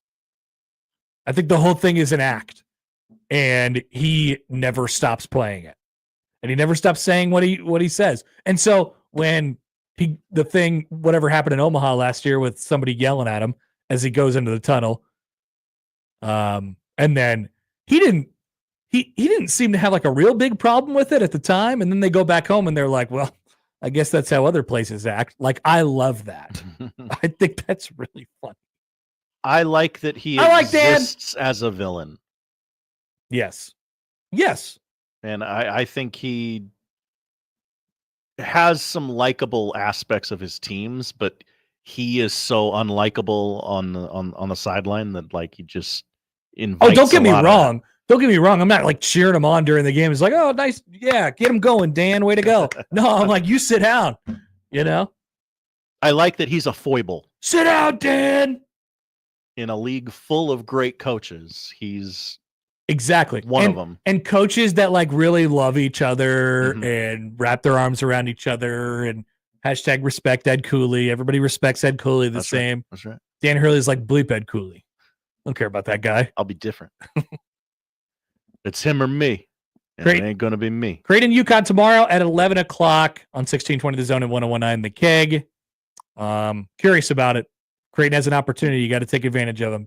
Big swing game here for the Blue Jays. Tough road to hoe, right? Absolutely. It'll be tough. Yeah. Are they capable? Yeah. You bet. Okay. You bet. I like how they've played as of late. It gives me some hope. It's doable. What time's pregame? 9? 9:30. 9:30. You'll have that here on 1620 The Zone. Austin and Joey eating donuts in the studio. Hell yeah. Morning. Kegs and eggs and basketball. That's right. Back after this with the 1 o'clock hour right here on 1620 The Zone.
Great news. The panel of Major League Baseball experts, including Bob Costas, and remember, this is recorded more than 10 years ago. We're at number 2 for MLB's greatest games.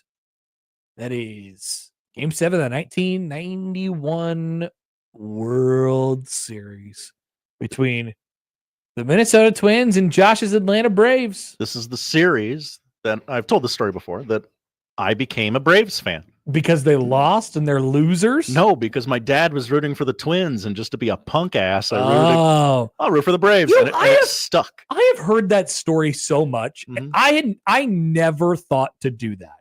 What's up with that? But what's up with you guys? My dad's a Cubs fan. Like, he just was watching the World Series, and I sat down with him, and he's like, who we rooting for? Like, my child does the exact same thing. He'll sit down and like, who's the good guys? Who's the bad guys? And I'll tell him, and he'll always root for the bad guys. Yeah, your kid came up in my up in my crib and was like, Texas. He's like, oh, look at that, huh? Funny. And he does the hook 'em horns. Interesting. Which he knows is bad in our house. I never thought to disagree with my father. Yeah. Well, maybe your father ran a tighter ship. I don't know. Maybe I'm just maybe I'm a good boy. A good boy. That's what they call him, right? Sportico. Every once in a while, we bring up Sportico.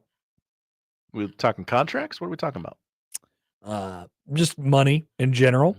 Money.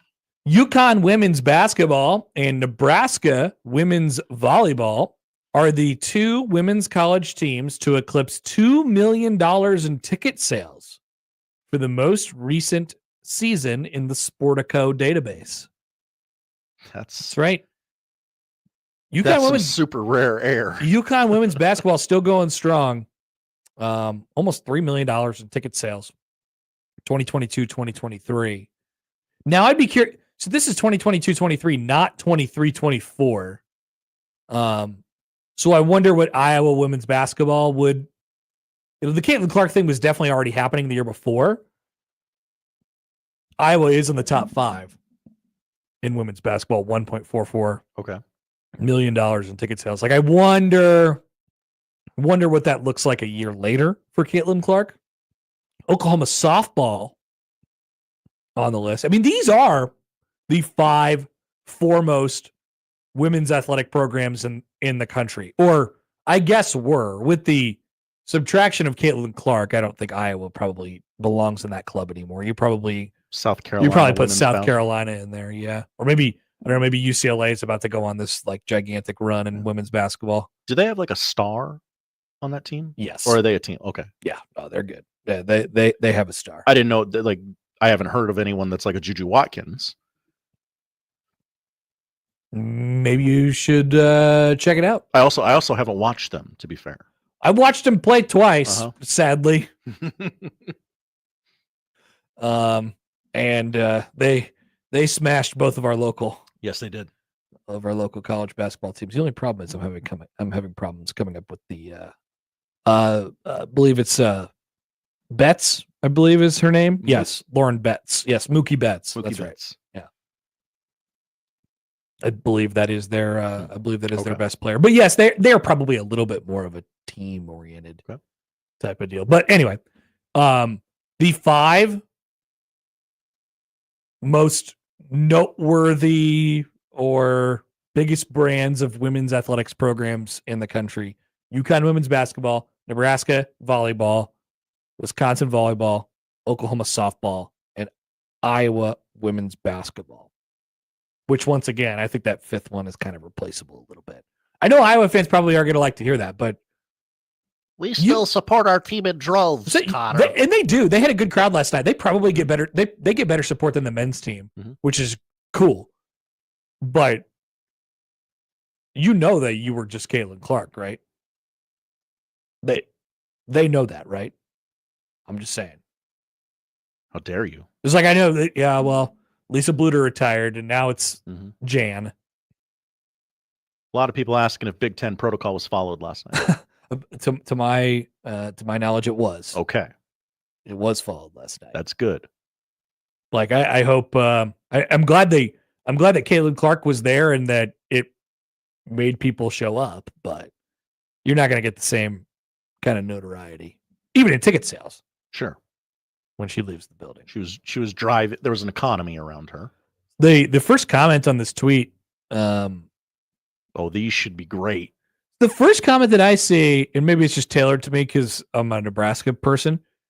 It says Nebraska would hit 2 to 3 times that if they played at Pinnacle Bank Arena, which I don't even know who is making that case or why that would be the case. And it's also not true. I mean, it's not the Devaney. I mean, the Devaney Center still holds a really, really good amount of people, and it's perfect for them. Mm-hmm. The demand stays high. And I don't know what all goes into the number that they put out here, but there's a reason that Nebraska volleyball doesn't play at Pinnacle Bank Arena. You got to pay. Got to rent the building. Yeah, you got to pay, man. We're talking about pretty thin margins, and if you're one of the rare programs who's going to turn a big profit in college volleyball, you want to get every single bit out of that you possibly can. That makes sense. Yeah, play in your home building. That's for sure. Especially, I mean, if it does, it's not an if it gives you an advantage. It does give them an advantage. Everyone talks about this place is a nightmare to walk into and play. I love it, man. Like the days of having a contest of seeing who's going to have the biggest arena, they're happily over. What people have figured out is that if we make it smaller, maybe even a little bit smaller than what the demand says, right? Let's make it a little bit smaller than what the demand says, fill it up every single night, pack them in, and build it upwards and not outwards. Now, there is something really special about playing at Pinnacle Bank Arena or at CHI Health Center. Like it feels bigger when you walk in the building, right? You kind of look up, you're like, whoa, there's people way back there. I remember having that feeling for the Iowa game last year for Nebraska-Iowa women's basketball. I remember it was the first time because the building was totally sold out. I remember looking Caitlin Clark effect. I remember looking all the way up to the back row in the 400 level or the 600 level or whatever they call it up there. And I thought, whoa, that person is way up there. Never, because they usually curtain it off for all the other women's basketball games. They sold it out. And I'm like, wow, that's kind of cool. That's special. I'm sure it's the same thing with, when they come in here, when they come to Omaha for the Final Four and all the stuff like that. But no, home environments, make it as big of an advantage for yourself as you possibly can. Pedro writes in. Hi, Pedro. Hi, guys. Do you think that they will put up a Caitlin Clark statue? They should get the Dwayne Wade artist. Oh, no. Yes to the statue. It's pretty funny. Probably get a local artist. Pretty funny. Maybe that one who sculpted the Butter Caitlin Clark statue. That was pretty good. Yeah. Is that going to be back at the State Fair this year? That was a real likeness. John writes in. Hi, John. Never disagreed with your father? Nerd. Yeah, you nerd. I can't lie. By the way, speaking of our local, less talked about sports teams, remember the Mavs? Yeah. So How could I forget? The Mavs are being featured on the blogs today. The blogs? Yes. Did you happen to see the celebration in the UNO locker room after they? I noticed it after they beat Denver. They've been doing it for a couple weeks now. Did you happen to watch the video? No. And it caught my attention because Do they dance or no? That's Creighton's thing. Yes. And the Creighton women take a selfie. Yeah, I've seen that. Okay. So no, the UNO men's team, one of their assistant coaches,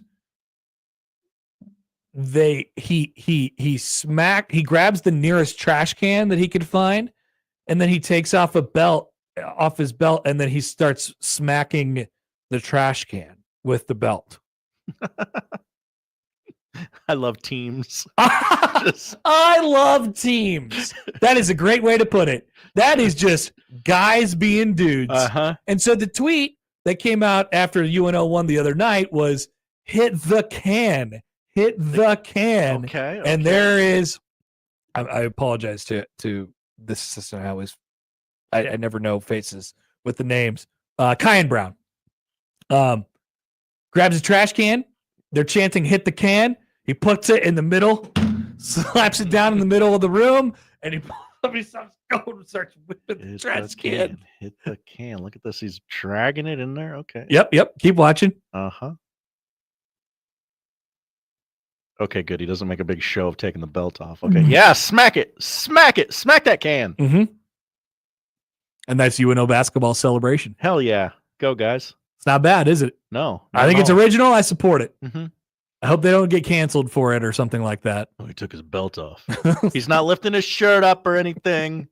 It's totally normal. This is beautiful, right? There's no big game chain. There's no throne. There's no hat or anything like that. It's just something, and they don't bring their own trash can. They don't have their own UNO branded trash can. They just pick up the nearest trash can they could find and start whipping it with a belt, a thing that everybody has. That's college basketball, ladies and gentlemen. That's what I'm talking about. Shout out to UNO. I love teams. I want to try and go to their game next week. That St. Thomas one is a big one. Huge game. All right, a couple more thoughts from you all after this. We'll pick the NFL games this weekend. It's happening. Wait for it. Coming back on 1620 The Zone.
right, welcome back. More of the Connor Happer Show on 1620 The Zone and on 1620thezone.com. Good story today.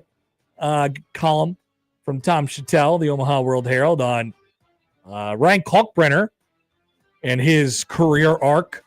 And I mean, we've got the question on this show over the last couple days, right? It's like, well, dude, you know, what do you think he's thinking right now? Coming back, and was it worth it? And all this stuff. Well, if he goes to if he takes this team to the NCAA tournament, the resume is kind of finally complete, right? It just you have so many things at that point.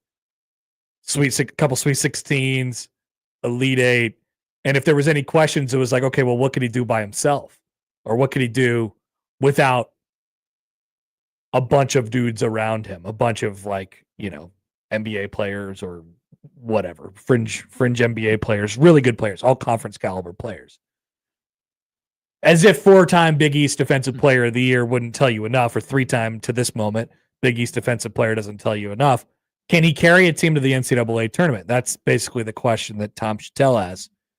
He's going to get his jersey up in the rafters one day, but the story needs a proper ending. Finish the story. There is Stephen Ashworth. There is Ryan Kalkbrenner. There's a lot of the supporting cast, but it's heavy around those guys. Kalkbrenner said, quote, "You want to go out strong, but I want to win first. I want to win a bunch of games, go to March Madness, and win some games there. You can't get there without winning the next one." Chattel asked, what would that kid from St. Louis, the one who couldn't make it up the court as a freshman, think about this fifth-year senior? Quote, "I think that guy would say you're lying. What actually happened?" Mitch Ballack told a story about how, you know, or just an anecdote, like, that dude could not make it up, 13 minutes a game as a freshman. Think about it. He played every minute but one in a triple overtime game against Seton Hall last year. Now he's averaging like 20 points a game and 10 rebounds and is one of the better players in the country. So taking this team to the NCAA tournament would be a heck of an accomplishment to put on the list for Mr. Ryan Kalkbrenner. All right, Josh, picks for the weekend. We only have the 4 games. We'll talk plenty about the national championship game on Monday. That's a Monday topic. National championship game is indeed Monday. Oh, yeah, and by the way, we will be here Monday, by the way. We will be here Monday. Yes. The kids are off from school, right? Yeah. So the kids are out from school. It's a great time to get the family together. Everybody sit on the couch, flip on the YouTube, and watch us. That's right. That's what I would do with my day off if I were you. Mm-hmm. Sorry, what other option was there? Not much. Hopefully not go sledding or, jump in the snow and die of frostbite. Like I want to kill myself, jump in the cold and die of frostbite. Hopefully not that. Stay inside. Watch us. Anyway, forgot to mention, really, we talked about it a little bit at the beginning of the show when Random Mike called in. What a win by the Nebraska women's basketball team last night. Oh, yeah. Iowa might have something cooking there. Britt Prince. Watch out. Well, coming out party. She is starting to get confident. And that was going to be the key for her. I wish they would have the growing and increasing confidence of Allison Widener still, but they do not anymore. And so a lot will go on Britt Prince's shoulders and a lot will go on Alexis Markowski's shoulders if they're going. But they look like they're a top, pretty firm top half of the league team at this point. How close can you get to the UCLA, USC's, Ohio States of the world? I don't think that's really in the grasp for them. But maybe in a couple years down the line, we'll see how Britt Prince develops. She could become. I don't.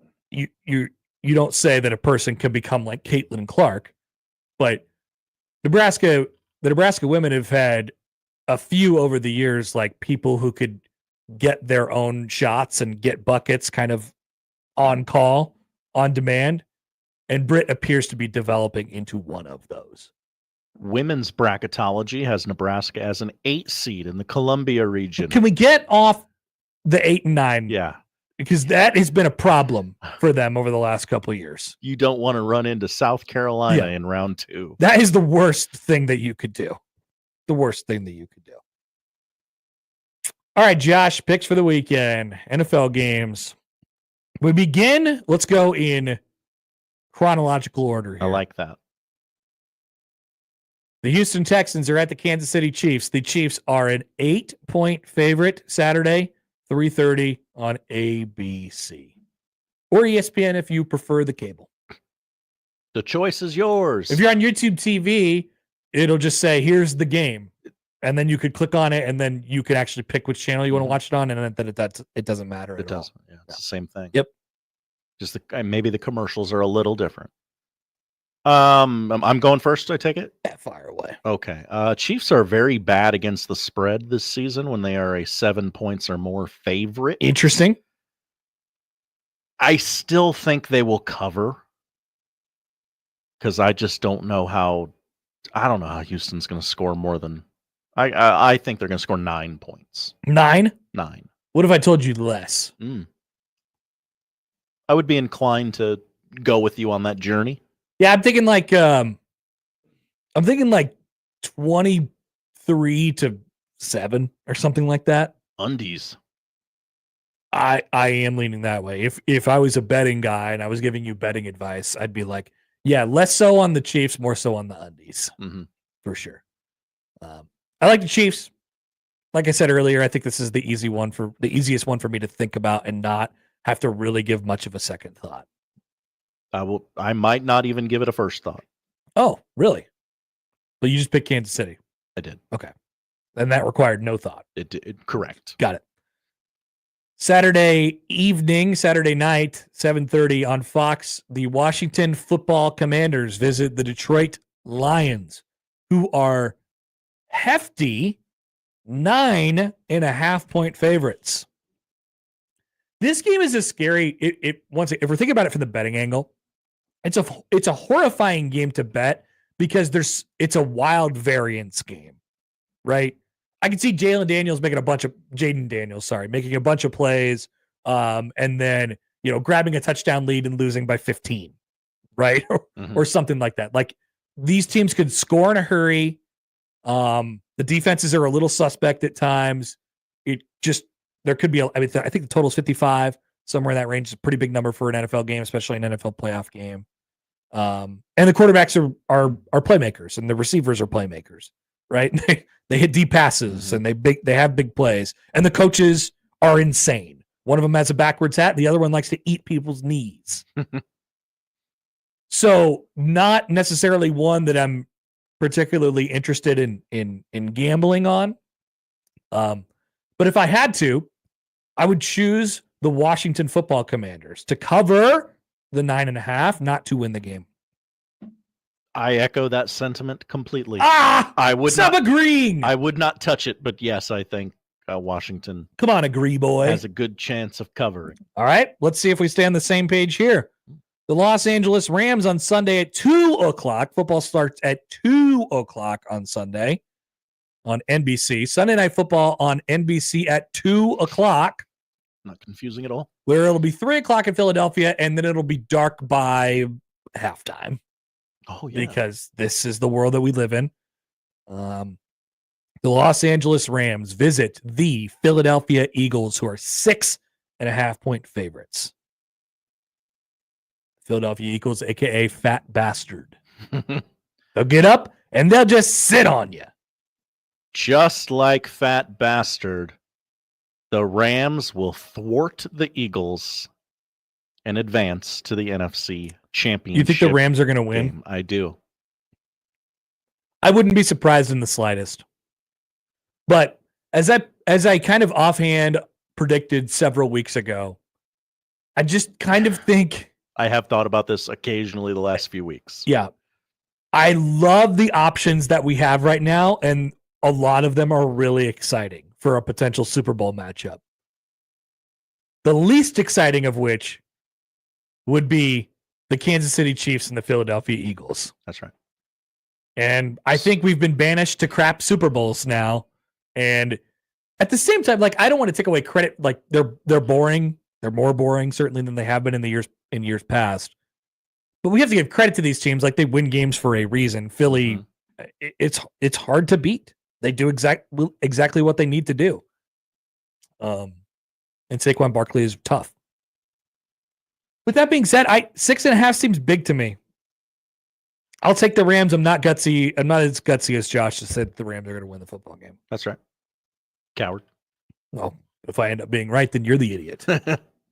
And we finish. CBS, Sunday, 5:30.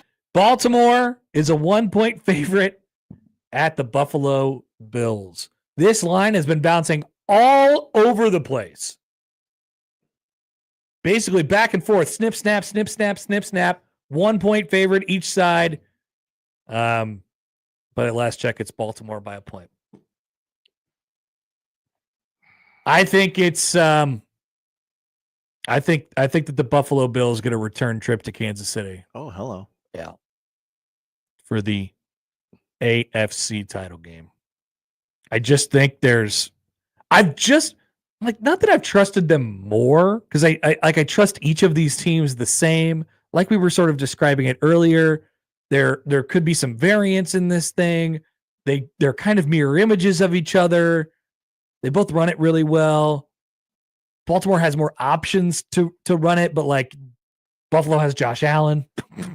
And then so you could do all these things with Baltimore. And you're like, wow, Baltimore has this, and I'm like, oh, Buffalo has Josh Allen. But then I'll say, well, Baltimore has Lamar Jackson, who's basically just different Josh Allen, not as beefy Josh Allen. One big difference. Weight and height. Sure. That's 2. I can't even think of a third, Josh. Okay. Can't even think. They were different numbers. Mm-hmm. Can't even think of a third. They do. Give me the Bills. Give me the Bills. I'm on the Bills wagon. And yes, I have a man crush on Josh Allen. I admit it. I don't know. I don't have a reason. Just do it. Ravens win. Why? I don't know. Could it be that I'm wearing a Derrick Henry jersey? Yeah, probably. I don't know. Has Lamar Jackson shown me anything that he can change his playoff narrative? No, not really. But I think both of them do in this game. Like Josh Allen has a little bit of that building as well. I think this is like a shootout. Like I think we're in the high 20s and 30s, and we're going back and forth. Like I just think this is the football game that yeah. Oh, and he's going to be horrendous. Yeah, he is going to be so bad. Prepare yourself mentally for that. Also, prepare yourself mentally for Monday. The loser of this game. The world will be crumbling. Is an overrated schlub and shouldn't win the MVP. We don't have to do that. Now, if one of them like throws 4 picks, like Justin Herbert, then yeah, we could probably lump that on him. But I feel like everybody's going to come to play, and it's just going to be whoever has the ball last. I hope, Jim. I hope. That's what everybody thinks about this game, and I hope that is the case. I hope everybody gets what they want. Yep, one more time. All right, we'll be back. We'll get to the poll questions, and we'll tell you what to watch here on a Friday on 1620 The Zone.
going to the bottom of the 10th. Yeah, Chuck Knobloch's due up second. I wonder what's going to happen. That Kirby bum's Puckett's probably due gonna up strike third, out. but I know Chuck Knobloch will probably walk off the World Series, right? Nah. Okay. All right. To the polls today at Happer Show on the J-Tech Construction Zone Twitter feed. Certified bangers. We had a poll question in the crossover yesterday, and this is less of like a what do you think thing, and we were more asking like, do you know? But there's still a poll question. Is there a Chicago of Australia? Nobody responded to it. So no replies. No real ideas from anybody. I don't think there is. I don't think there's a Chicago of Australia. Chicago. Doesn't seem like it. 68% say no. Okay. All right, to the polls today. Bring the name George back, question mark. Probably could have put the name in there, yeah. Bring George back. Or if you're looking at this poll question, you're a fan of 1620 The Zone, you're thinking, bring George Norwood back. Yes, that means leave Josh at the side of the road. Well, I mean, I could take one of the many other microphones.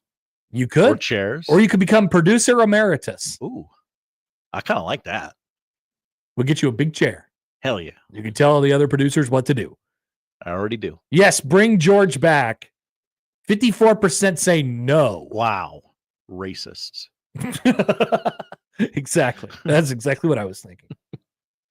Is anyone watching Westworld ever again? Apparently they can't because it's not on Max. They took it off of Max.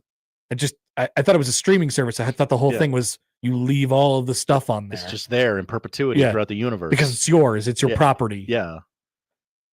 No, I don't believe this is the case factually now. An amazing and astounding 91% say no. We were on to something. Yeah.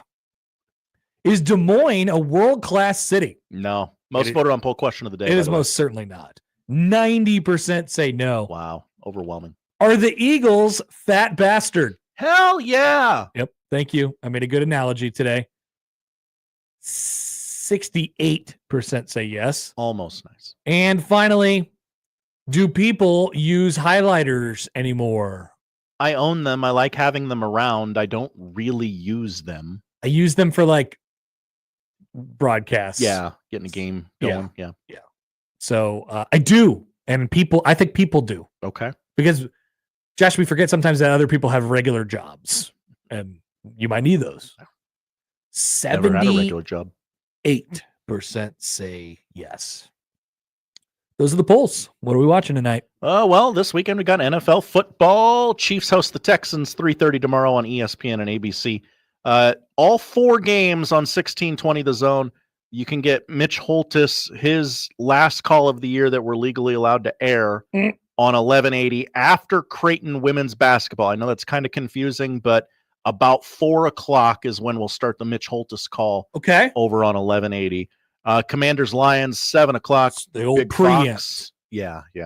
Rams Eagles about 2:00 on NBC, and then the grunt of the century Ravens Bills 5:30 on CBS. Basketball this weekend. Creighton is at Hell in a Cell Stores taking on 14th ranked Huskies. That's right. 11 a.m. Saturday. Big Fox 9:30 is when your coverage begins with shoot around here on 1620 The Zone. Number 4 Alabama at number 8 Kentucky 11 a.m. tomorrow on ESPN. Number 1 Auburn is at number 23 Georgia and their weirdo gray court noon Saturday on SEC Network. I kind of like it. But it's weird. I'll admit that. Number 17 Purdue at number 13 Oregon, also weird court, 2 p.m. Saturday on NBC. Number 21 Ole Miss at number 15 Mississippi State 5:00 tomorrow on the Deuce. Sunday morning on CBS 11 a.m. Number 19 Illinois at number 12 Michigan State. At that same time on Big Ten Network, Nebraska is at Maryland. Women's basketball, number 13 Oklahoma at number 2 South Carolina, 2:00 Sunday on ESPN. NBA doubleheader tonight on ESPN. Magic Celtics 6:00 tonight. Baylor Shireman has been recalled from Maine, so Baylor, maybe he'll get in. Maybe he'll do a different kind of facial hair. Who's Cobb we taking to the game tonight? He's asking. That's the question. Grizzly Spurs follows I don't that. know how he doesn't stick up in that league because his coach is the biggest appreciator of that movie of all time, and he's basically Jim. That's right. I wonder if he's tried that. Like, hey, coach. Drop some lines in there, Baylor. Yeah. Come on. Why are you trying to clip my nuts, coach? Like your daddies. Volleyball this weekend. The Supernovas host San Diego. It's here in town. You could just go to it, or you could watch it on YouTube, 3 o'clock Sunday. Tomorrow night, 9 o'clock on ESPNU, League One Volleyball Omaha is up in Madison. So, I mean, that's on TV. That's cool. Cameron Diaz is in a movie for the first time in 11 years. Wow. And it's on Netflix, back in action. Ever since Bad Teacher? No, the last one she was in was Annie with Jamie Foxx. Conveniently enough, Jamie Foxx is in this movie with her. Name all the Cameron Diaz movies that you've ever seen. There's Something About Mary. Yes. Night and Day. Nope. Charlie's Angels. Charlie's Angels. The Mask. Oh, The Mask. How did it take me so long to name The Mask? Thank you. I was waiting for that. The best a woman has ever looked in a movie. And obviously the one I just mentioned, Bad Teacher. Yeah. Right? Yeah. You've seen that. My wife likes one with her and like Kate Upton and Judd Apatow's wife. I don't remember the name of it. Oh, yeah. There was something. The other guy, the other girl, the other woman. Something in there. Yeah. 15 years after leaving There's the CIA. one that she's with Ashton Kutcher in Vegas. They get married. Oh, One Night in Vegas? Yeah, something like that. Yep. Shrek, of course, the Shrek franchise. Thank you, Chance. Yes. Uh-huh. All right, cool. Yeah. And finally, 1,015 days since its last episode on April 8th, 2022, the season 2 of Severance is live on Apple TV. Mark returns to work at Lumen. Secrets from the Audi world are uncovered. Very descriptive. Josh, thanks. Thank you, Connor. That is the show. That's the week. If you missed anything, 1620thezone.com is where you can find it. The crossover is next. Vanilla Sky.